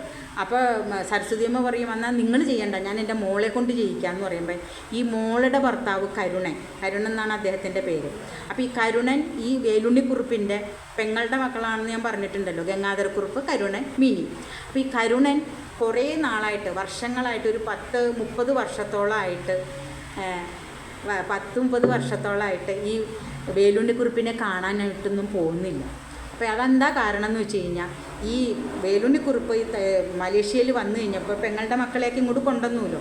കൊണ്ടുവന്ന് ഈ ജപ്പാൻ ഭരണത്തിൻ്റെ അധീനതയിലുള്ള ഒരു എസ്റ്റേറ്റിലാണ് ആദ്യം ജോലി ഈ പെങ്ങളുടെ മകന് കരുണന് മേടിച്ച് കൊടുക്കുന്നത്. മേടിച്ച് കൊടുത്തു കഴിയുമ്പോൾ അവിടെ വച്ചിട്ട് ഈ സായിപ്പ് തൊഴിലാളികളെ കുറച്ച് പേരെ, അതായത് ആ എസ്റ്റേറ്റ് ചുളു വിലയ്ക്ക് പിടിച്ചെടുക്കാൻ വേണ്ടിയിട്ട് അവിടെ കലാപം, അതായത് കമ്മ്യൂണിസ്റ്റ് ഭരണത്തിൻ്റെ ഒരു കലാപം അങ്ങനെ അവിടെ ആ നാട്ടിൽ വരുത്തണം. തീർക്കുമ്പോൾ എസ്റ്റേറ്റ് ആരും മേടിക്കില്ല, വെള്ളക്കാർ മേടിക്കില്ല. അപ്പം വേലുണ്ണിക്കുറുപ്പിനത് ചുളു വിലയ്ക്ക് മേടിച്ചെടുക്കണം എന്ന് അറിയണ അവിടെ ഒരു അതിൻ്റെ ചാർജ്മാൻ ഉണ്ടാവും. അപ്പം അയാൾ വേഗം തന്നെ അവിടെ ഉള്ള 3 തൊഴിലാളികളെ വെടിവെച്ച് കൊല്ലുമ്പോൾ അത് ഈ കരുണം കാണുകയാണ്, ഇയാളാണ് കൊന്നേ എന്നുള്ള രീതിയിൽ. എന്നിട്ട് ഈ ചാർജുമാൻ പറയും അത് വെള്ളക്കാരാണ് കൊന്നതെന്ന് ഗവൺമെൻറ്റിൻ്റെ അടുത്ത് പറയും. അപ്പോഴാണല്ലോ ഇതാരും മേടിക്കാണ്ടാകുമ്പോൾ വേലുണ്ണിക്കുറുപ്പിന് മേടിക്കണത്. അപ്പോൾ കരുണൻ അത് പട്ടാളത്തോട് പറയും, അത് അവരല്ല കൊന്നത്, ഈ ചാർജുമാനാ ചെയ്തതെന്ന് പറയും. അപ്പോൾ അവിടെ വച്ചിട്ട് ഈ അമ്മാവൻ, അതായത് വേലുണ്ണിക്കുറുപ്പ് കരുണനോട് പറയും, നീ എന്ത് പണിയാണ് ചെയ്തത്, നീ അങ്ങനെയൊന്നും പറയരുത്, അത് ഇയാളാണെന്ന് പറയണം, നിനക്ക് ഇനി ഭാവിയിലേക്ക് നല്ലൊരു ഇത് ചെയ്തിട്ടുണ്ട്. ഇയാൾ പറയും, ഞാൻ അങ്ങനെ ചെയ്യില്ല അമ്മാവ, എനിക്ക് അങ്ങനത്തെ ഇത് വേണ്ട, ഞാൻ അല്ലാണ്ട് തന്നെ ഇവിടെ എവിടെയെങ്കിലും ജോലി മേടിച്ചു കൊടുക്കണം. അന്ന് മാറിപ്പോയതാണ് കരുണൻ. പിന്നെ 40 വർഷമായിട്ട് ഈ അമ്മാവനെ കണ്ടിട്ടില്ല. അപ്പം കരുണൻ പിന്നെ കല്യാണം കഴിച്ചതാണ് രാവണിക്കുറുപ്പിൻ്റെ മകളെ മിനി. അപ്പോൾ ഈ മിനി ഇങ്ങനെ, അപ്പോൾ ഈ ഇതറിഞ്ഞ് കഴിയുമ്പോൾ ഈ കരുണൻ പറഞ്ഞു കൊടുക്കും. കരുണനെന്ന് വെച്ച് കഴിഞ്ഞാൽ ഒരു കുട്ടി ഇങ്ങനെ നശിച്ചു പോകുമല്ലോ, സ്വന്തം അനിയനിൽ നിന്ന് ഗർഭിണിയാവാന്ന് പറയുമ്പോൾ അവളെ വഴിയിലേക്കും കളയാൻ പറ്റില്ല, അവളെ രക്ഷിച്ചെടുക്കണം. അപ്പോൾ ഈ മിനി ഭാര്യയോട് പറഞ്ഞു കൊടുക്കും, കരുണൻ പറഞ്ഞു കൊടുക്കും, നീ ഒരു ഡോക്ടറല്ലേ, നീ അവളെ രക്ഷിക്കണം എന്ന് പറയും. അവിടെയും ചെന്നിട്ട് ഈ സരസ്വതി അമ്മ പറയും അങ്ങനെയൊന്നും പാടില്ല എന്ന് പറഞ്ഞിട്ട് ഭയങ്കര ശണ്ട ഉണ്ടാവുകയാണ്. ഇതിൻ്റെ ഇടയിൽ ഇവർക്കിടെ ഈ സരസ്വതി അമ്മയ്ക്ക് ഒരു ആങ്ങളയുണ്ട്. അയാൾ ശരിക്കും പറഞ്ഞു കഴിഞ്ഞപ്പോൾ നേരത്തെ പറഞ്ഞോണം ഒരു ശകുനിയുടെ റോളാണ്. അപ്പോൾ അയാൾ ഇതിൻ്റെ ഇടയിൽ എവിടെയൊക്കെ കുത്തിത്തിരിപ്പുണ്ടാക്കുക, ഈ പെങ്ങൾക്ക് എല്ലാ സ്ക്രൂവും ചെയ്തു കൊടുക്കുന്നത് ഈ ശങ്കുണ്ണിമാമൻ, കുട്ടമാമൻ എന്നാണ് പറയണത്. അപ്പോൾ പെങ്ങളുടെ അടുത്ത് ഈ സ്വത്ത് ഇങ്ങനെ ഇവർക്ക് ഈ ഇപ്പത്ര ഇങ്ങനെ എഴുതിയേക്കണം, വാഗൊണ്ട് വേലുണ്ണിക്കുറുപ്പ് എല്ലാവരോടും പറയുന്നുണ്ട് സുഭദ്രയ്ക്കും രാജിക്കാണ്, പിന്നെ ഉള്ളത് ശ്രീധരനും സുകുമാരനുമാണെന്ന്. അപ്പോൾ ഈ ശങ്കുണ്ണി എന്നാണ് പേര്. ശങ്കുണ്ണി സരസ്വതിയോട് പറഞ്ഞു കൊടുക്കും, അതായത് രാവണക്കുറുപ്പിൻ്റെ ഭാര്യയോട് പറഞ്ഞു കൊടുക്കും, നീ ഇതൊന്നും ചെയ്തിട്ട് കാര്യമില്ല, ഇത് മുഴുവൻ കിട്ടണമെങ്കിൽ ഒരു കാര്യമുണ്ട്, നിൻ്റെ മകൻ, അതായത് ബാസി എന്ന് പറഞ്ഞൊരു മകനുണ്ട്, അത് ഇതേമാതിരി തന്നെ ഈ ഒരു ഹോക്കെന്ന് പറഞ്ഞു കഴിഞ്ഞാൽ വേറൊരു MP ഉണ്ട്, അയാളായിട്ട് ബിസിനസ്സിൽ കൂട്ടുകൂടി അയാളുടെ ഭാര്യയായിട്ടാണ് ജീവിക്കുന്നത്. അപ്പോൾ ഈ ബാസിയുടെ ഭാര്യ ഭാനു എന്നാണ് പേര്, അവർ ഏത് നേരവും നൊലോളിയും കാര്യങ്ങളൊക്കെയാണ്. അപ്പോൾ ഈ അച്ഛൻ എന്നുള്ള രീതിയിൽ രാവണക്കുറുപ്പിന് ഭയങ്കര സങ്കടമുണ്ട്. രാവണക്കുറുപ്പ് പലവട്ടം ചെന്ന് ബാസിയോട് പറയും, നീ ഇങ്ങനെയൊന്നും പോകരുത്, നിനക്ക് ഭാര്യയും കുട്ടികളൊക്കെ ഉള്ളതല്ലേ എന്നിങ്ങനെ പറയുമ്പോൾ, പക്ഷേ ഇതേമാതിരി പൈസ ഇതിട്ട്. പക്ഷേ ഈ ഹോക്കിൻ്റെ ഭാര്യ ഈ ബാസിയോട് സ്നേഹം കാണിക്കണ എന്തിനാ, ഈ എല്ലാവരിൽ നിന്നും സരസ്വതിയമ്മ എല്ലാവരോടും പറഞ്ഞു കൊടുക്കുന്നത്, ഈ പുലാവ് നൂറി എന്ന് പറഞ്ഞ ഈ ഏക്കർ കണക്കിന് ഭൂമി എൻ്റെ ഭർത്താവ് രാവണക്കുറുപ്പിന് കിട്ടിക്കഴിയുമ്പോൾ അത് സ്വമേധയാ വന്നിട്ട് അവരുടെ മകൻ ബാസിയിലേക്ക് വന്നു ചേരും. പക്ഷേ ഈ സ്ഥലത്തിന് വേണ്ടിയിട്ടാണ് ഈ ഹോക്കിൻ്റെ ഭാര്യ ഈ ബാസിയോട് സ്നേഹം കാണിക്കുന്നത്. അത് ബാസി മനസ്സിലാക്കുന്നില്ല. അങ്ങനെ ഇവരെ ഇങ്ങനെ ഈ ഓരോ കാര്യങ്ങളുമായിട്ട് ഇരിക്കുമ്പോൾ ഈ ശങ്കുണ്ണി നായർ സരസ്വതിയമ്മയോട് പറഞ്ഞു കൊടുക്കും, ഇതിനെല്ലാത്തിനും ഒരു മാർഗമുണ്ട്, നിൻ്റെ മകനുണ്ട്. അപ്പോൾ ഒരു അശോകൻ എന്ന് പറഞ്ഞു കഴിഞ്ഞാൽ ഒരു തലതെറിച്ച മകനുണ്ട് സരസ്വതി അമ്മയ്ക്ക് രാവണക്കുറുപ്പിന്. കഞ്ചാവ് താഴെ വയ്ക്കില്ല, എപ്പം നോക്കിയാലും കഞ്ചാവാണ്. അപ്പോൾ പറയും അവനെ നീ, അപ്പോൾ ഈ സരസ്വതി അമ്മയ്ക്ക് വിഷമമുണ്ട്, ഈ മകനിങ്ങനെ കഞ്ചാവ് അടിച്ച് നടക്കണു, എന്ത് ചെയ്യുമെന്ന് പറയുമ്പോൾ പറയും, ഇവൻ്റെ കഞ്ചാവടി മാറും, നീ ഒരു കാര്യം ചെയ്യണം, രാജിയെ ഈ അശോകനെ കൊണ്ട് കല്യാണം കഴിപ്പിക്കാം, സുഭദ്രയുടെ മകളെ കൊണ്ട് കല്യാണം, അപ്പം സകല സ്വത്തും നിനക്ക് കിട്ടി, നീ ഒന്നുകൊണ്ട് നിനക്ക് പേടിക്കേണ്ട ആവശ്യമില്ല എന്നിങ്ങനെ പറയും. അപ്പോഴാണ് സരസ്വതി അമ്മയ്ക്ക് തോന്നണം. അപ്പോൾ അതെന്ത് ചെയ്യും? അപ്പോൾ പറയും, അത് ശ്രീധരനോട് നീ ചെന്ന് പറഞ്ഞു കഴിഞ്ഞാൽ ശ്രീധരൻ നിന്നെ ഓടിച്ചിടും. കാരണം ശ്രീധരനൊക്കെ പെങ്ങളുടെ മകളെ അത്ര സ്നേഹമാണ്, ഭയങ്കര കാര്യത്തിലാണ് കൊണ്ടു നടക്കണത്. അപ്പോൾ പറയും, നീ ഒരു കാര്യം ചെയ്യും, ഉണ്ണിയോട് ചെന്ന് പറ, ഉണ്ണിയാണ് അവിടെ എല്ലാ കാര്യങ്ങളും ക്രമവരിക്കനുസരിച്ച് പോണത്. അപ്പോൾ ഉണ്ണിയുടെ അടുത്ത് നീ ചെന്ന് പറ, ഉണ്ണി വഴി വേലുണ്ണിക്കുറുപ്പ് അറിയും, അങ്ങനെ ഇതായിട്ട് പോകാമെന്ന് പറയും. അങ്ങനെ ഉണ്ണിയുടെ അടുത്ത് ചെന്ന് പറയുകയാണ് സരസ്വതി അമ്മ. അപ്പോൾ പറയും, ഉണ്ണി എനിക്കിങ്ങനെ ഒരു കാര്യം പറയാനുണ്ട്. അപ്പോൾ എന്താണെന്ന് ചോദിക്കുമ്പോൾ പറയും, അപ്പോൾ ഈ രാജി ഇതിൻ്റെ ഇടയിൽ ഈ വാസുദേവൻ നായർ ഒരു ദിവസം സിനിമാ ലോകത്തുനിന്ന് ഈ തഞ്ചോങ് ബസാറിലേക്ക് വരികയാണ്. എന്നിട്ട് ശ്രീധരനെ ആയിട്ട് കാണുന്നു. എന്നിട്ട് പറയും രാജ്യ സിനിമാ ലോകത്തേക്ക് തിരിച്ചു കൊണ്ടുവരണം, അവൾക്ക് നല്ല ഭാവിയുണ്ട്. ഇപ്പോൾ പഴയ പോലെയല്ല, 3 ലക്ഷവും 2 ലക്ഷമൊക്കെയാണ് ഒരു സിനിമയിൽ കിട്ടുന്ന തുക എന്ന് പറയുമ്പോൾ ശ്രീധരൻ അയാളായിട്ട് ഭയങ്കരമായിട്ട് വാക്കാൽ ദേഷ്യപ്പെട്ട് അയാൾ തിരിച്ചു പോകണു. അങ്ങനെയൊക്കെ ആയിട്ട് അങ്ങനെ നിർത്തിയേക്കുന്നു. അപ്പോൾ ഈ ഉണ്ണിയുടെ അടുക്ക ചെന്നിട്ട് സരസ്വതിയമ്മ പറയും, ഉണ്ണി പറയണം എൻ്റെ മകനെ കൊണ്ടിട്ട് രാജിയെ കല്യാണം കഴിക്കാൻ. അപ്പോൾ അവിടെ സരസ്വതിയമ്മ പറഞ്ഞു പരുത്തുകയാണ്, ഈ വാസുദേവൻ നായരായിട്ട് ഇവൾക്ക് വല്ലാത്ത മോശം വരുന്നു, ഇവൾ ഗുളിക കഴിച്ചു, അയാളിൽ നിന്ന് ഗർഭിണിയായിട്ടുണ്ടോ എന്ന് എങ്ങനെ അറിയാൻ പറ്റും? കാരണം ഇവിടെ തന്നെ ഇത്രയും പേരുണ്ടായിട്ട് രമണിക്ക് വന്നിരുന്നെങ്കിൽ ഇങ്ങനെയല്ലേ, അപ്പോൾ ഇവളെ ആര് കല്യാണം കഴിക്കാനാ? അത് കാരണം എൻ്റെ മകനെ പറ്റുള്ളൂ എന്നൊക്കെ ഇങ്ങനെ പറഞ്ഞ് അടിച്ച് പരത്തി ഇതാക്കുകയാണ്. അപ്പോൾ ഉന്നോട് ചെന്നിട്ട് ഉണ്ണിക്ക് അത് കേൾക്കുമ്പോൾ ഭയങ്കര വിഷമാവും. കാരണം ഇത്ര നല്ലൊരു അവൾ ഇങ്ങനെ ഒരു യുവതിയാണ്, അവളെ കാണാനും ഉണ്ണിക്കിങ്ങനെ ഇവളെ കാണുമ്പോഴൊക്കെ ഭയങ്കര ഒരു മനസ്സിലൊരു പ്രേമമൊന്നും അങ്ങനെയൊന്നുമില്ല, ഭയങ്കര ഒരു അലിവ് തോന്നണ ഒരു കഥാപാത്രം, എല്ലാവർക്കും ഭയങ്കര കാര്യം അങ്ങനെ ആയിട്ടുണ്ട്. അപ്പോൾ ഇത്ര ഈ കഞ്ചാവ് അടിച്ച് ഇങ്ങനെ താറുമാറായി നടക്കുന്ന ഈ ഒരു പയ്യനെ കൊണ്ട് കല്യാണം കഴിപ്പിക്കാതൊരു മോശമല്ലേ? അപ്പോൾ ഉണ്ണി സരസ്വതിയമ്മോട് പറഞ്ഞു കൊടുക്കും, ഞാനത് ശ്രീധരൻ്റെ അടുത്ത് സംസാരിക്കാം, പക്ഷെ ഉറപ്പൊന്നും എനിക്ക് പറയാൻ പറ്റില്ല എന്നിങ്ങനെ പറയാം.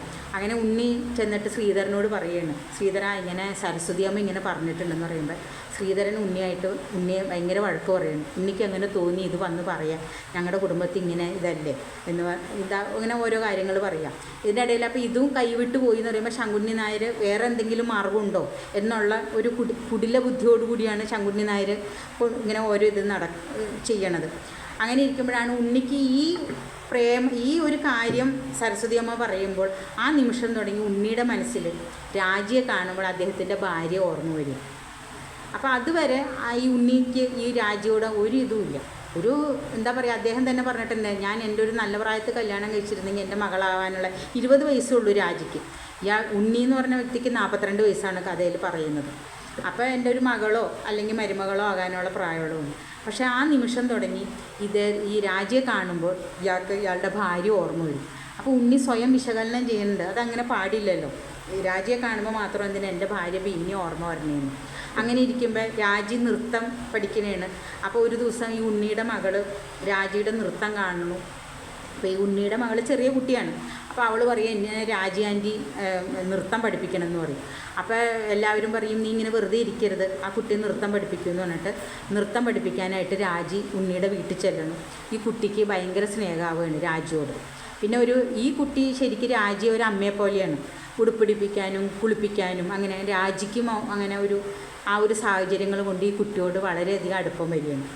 അങ്ങനെ വന്ന് ഓരോരുത്തരുടെ ഇതിലും രാജിയുടെ മനസ്സിലും ഉണ്ണിയോടും ഒരു സ്വമേധയ ചെറിയ ഒരു പ്രേമത്തിൻ്റേതായ കാരണം എന്താണെന്ന് വെച്ച് കഴിഞ്ഞാൽ രാജിക്ക് ഒറ്റ കാഴ്ചപ്പാടിൽ മനസ്സിലായി, ഇദ്ദേഹത്തിന് വാസുണ്ണിയുടെ മാതിരി വാസുദേവൻ നായരുടെ കൂട്ട് ഇവളോടൊരു അകമഴിഞ്ഞ സ്നേഹവും അങ്ങനെയൊന്നുമില്ല. പക്ഷേ ഇയാളുടെ പെരുമാറ്റം എല്ലാം വളരെ ഒരു മാന്യനായ ഒരു വ്യക്തിയുടെ പെരുമാറ്റം, ആ ഒരു അടുപ്പം രാജിക്ക് ഇയാളോട് തോന്നുകയാണ്. അങ്ങനെ രാജിക്കാണ് ശരിക്കും ഒരു പ്രേമം ഉണ്ണിയോട് ഇതാവും. അങ്ങനെ ഇരിക്കുമ്പോൾ ഇതിൽ രാജി തന്നെ സ്വമേധയ ഇങ്ങനെ പറയും, എനിക്ക് നിങ്ങളെ ഇഷ്ടമാണെന്ന് പറയും. അങ്ങനെ പറയുമ്പോൾ ഈ രാജി ഉണ്ണി പറയും, അത് പാടില്ല, നീ എൻ്റെ ഒരു മകളുടെ പ്രായമുള്ളൂ, നിന്നെ എനിക്ക് അങ്ങനെ കാണാൻ പറ്റില്ല, എനിക്ക് എൻ്റെ ഭാര്യ ഇപ്പോഴും ജീവനോട് ഇരിപ്പുണ്ട്, ഡൈവേഴ്സായി, എന്നാലും അങ്ങനെ കാണാൻ പറ്റില്ല എന്നൊക്കെ പറയും. അപ്പോൾ രാജിക്ക് അതൊരു ഭയങ്കര വിഷമമായി, ഒരു നാണക്കേടെന്നുള്ള ഇനി ഞാനിങ്ങനെയൊക്കെ, അപ്പോൾ രാജിക്ക് അങ്ങനെ ഒരു കോംപ്ലക്സും ഉണ്ട്, ഞാനിങ്ങനെയൊക്കെ ഒരു പ്രൊഡ്യൂസറുടെ കൂടെ പോയതാണ്, വിഷം കഴിച്ചതാണ് മരിക്കാനായിട്ട്, അപ്പോൾ എന്നെ ഇനി അവഗണിച്ചിട്ട് പറയണയാണോ എന്നുള്ള ഒരു രീതിയിലും കാണുന്നുണ്ട്. അപ്പോൾ ഇതിൻ്റെ ഇടയിൽ ഈ കഥ ഇങ്ങനെ നിൽക്കട്ടെ. അപ്പോൾ ഇവിടെ ഒരു ഗംഗാധരക്കുറുപ്പ് ഉണ്ടല്ലോ, അതായത് രാജിയുടെ അച്ഛൻ വേലുണ്ണിക്കുറുപ്പിൻ്റെ മരുമകൻ. അപ്പോൾ അദ്ദേഹം ഒരു മുസ്ലിം മതവിഭാഗത്തിലേക്ക് പോയിട്ട് അദ്ദേഹത്തിൻ്റെ അപ്പോഴത്തെ പേര് ഇഞ്ചഗാഫർ എന്നാണ് പേര്. അപ്പോൾ അദ്ദേഹത്തിന് ആ മുസ്ലിം സ്ത്രീയിൽ 3-4 മക്കളുണ്ട്. അദ്ദേഹം മലേഷ്യയിൽ ഡിസ്ട്രിക്ട് ഓഫീസറാണ്. പക്ഷെ എന്നാൽ തന്നെയാണെങ്കിലും വീട്ടിൽ സാമ്പത്തിക ഭയങ്കര ബുദ്ധിമുട്ടുകളും കാര്യങ്ങളൊക്കെ ഉള്ള വ്യക്തിയാണ്. അങ്ങനെ ഇരിക്കുമ്പോൾ അവിടെ വച്ചിട്ട് ആ ബിസിനസ്സിൻ്റെ, അതായത് പാർലമെൻറ്റിൻ്റെ ഒരു ഇൻഡസ്ട്രി തുടങ്ങണ കാര്യത്തിൽ അറിയണേണ് ഈ ശ്രീധരൻ എന്ന് പറഞ്ഞ ഒരാളുടെ അയാൾക്കെതിരെയായിട്ടാണ് ഈ MP ദാത്തോ ഒത്മാൻ ഒരു പ്രൊജക്റ്റ് കൊണ്ടുവരുന്നുണ്ട് എന്ന് ഈ ഗംഗാധരക്കുറുപ്പ് അറിയുമ്പോൾ അദ്ദേഹത്തിന് സ്വമേധയാ, കാരണം അദ്ദേഹത്തിൻ്റെ അമ്മാവൻ ഇങ്ങനെ കൊണ്ടു നടക്കുന്ന വ്യക്തിയാണല്ലോ.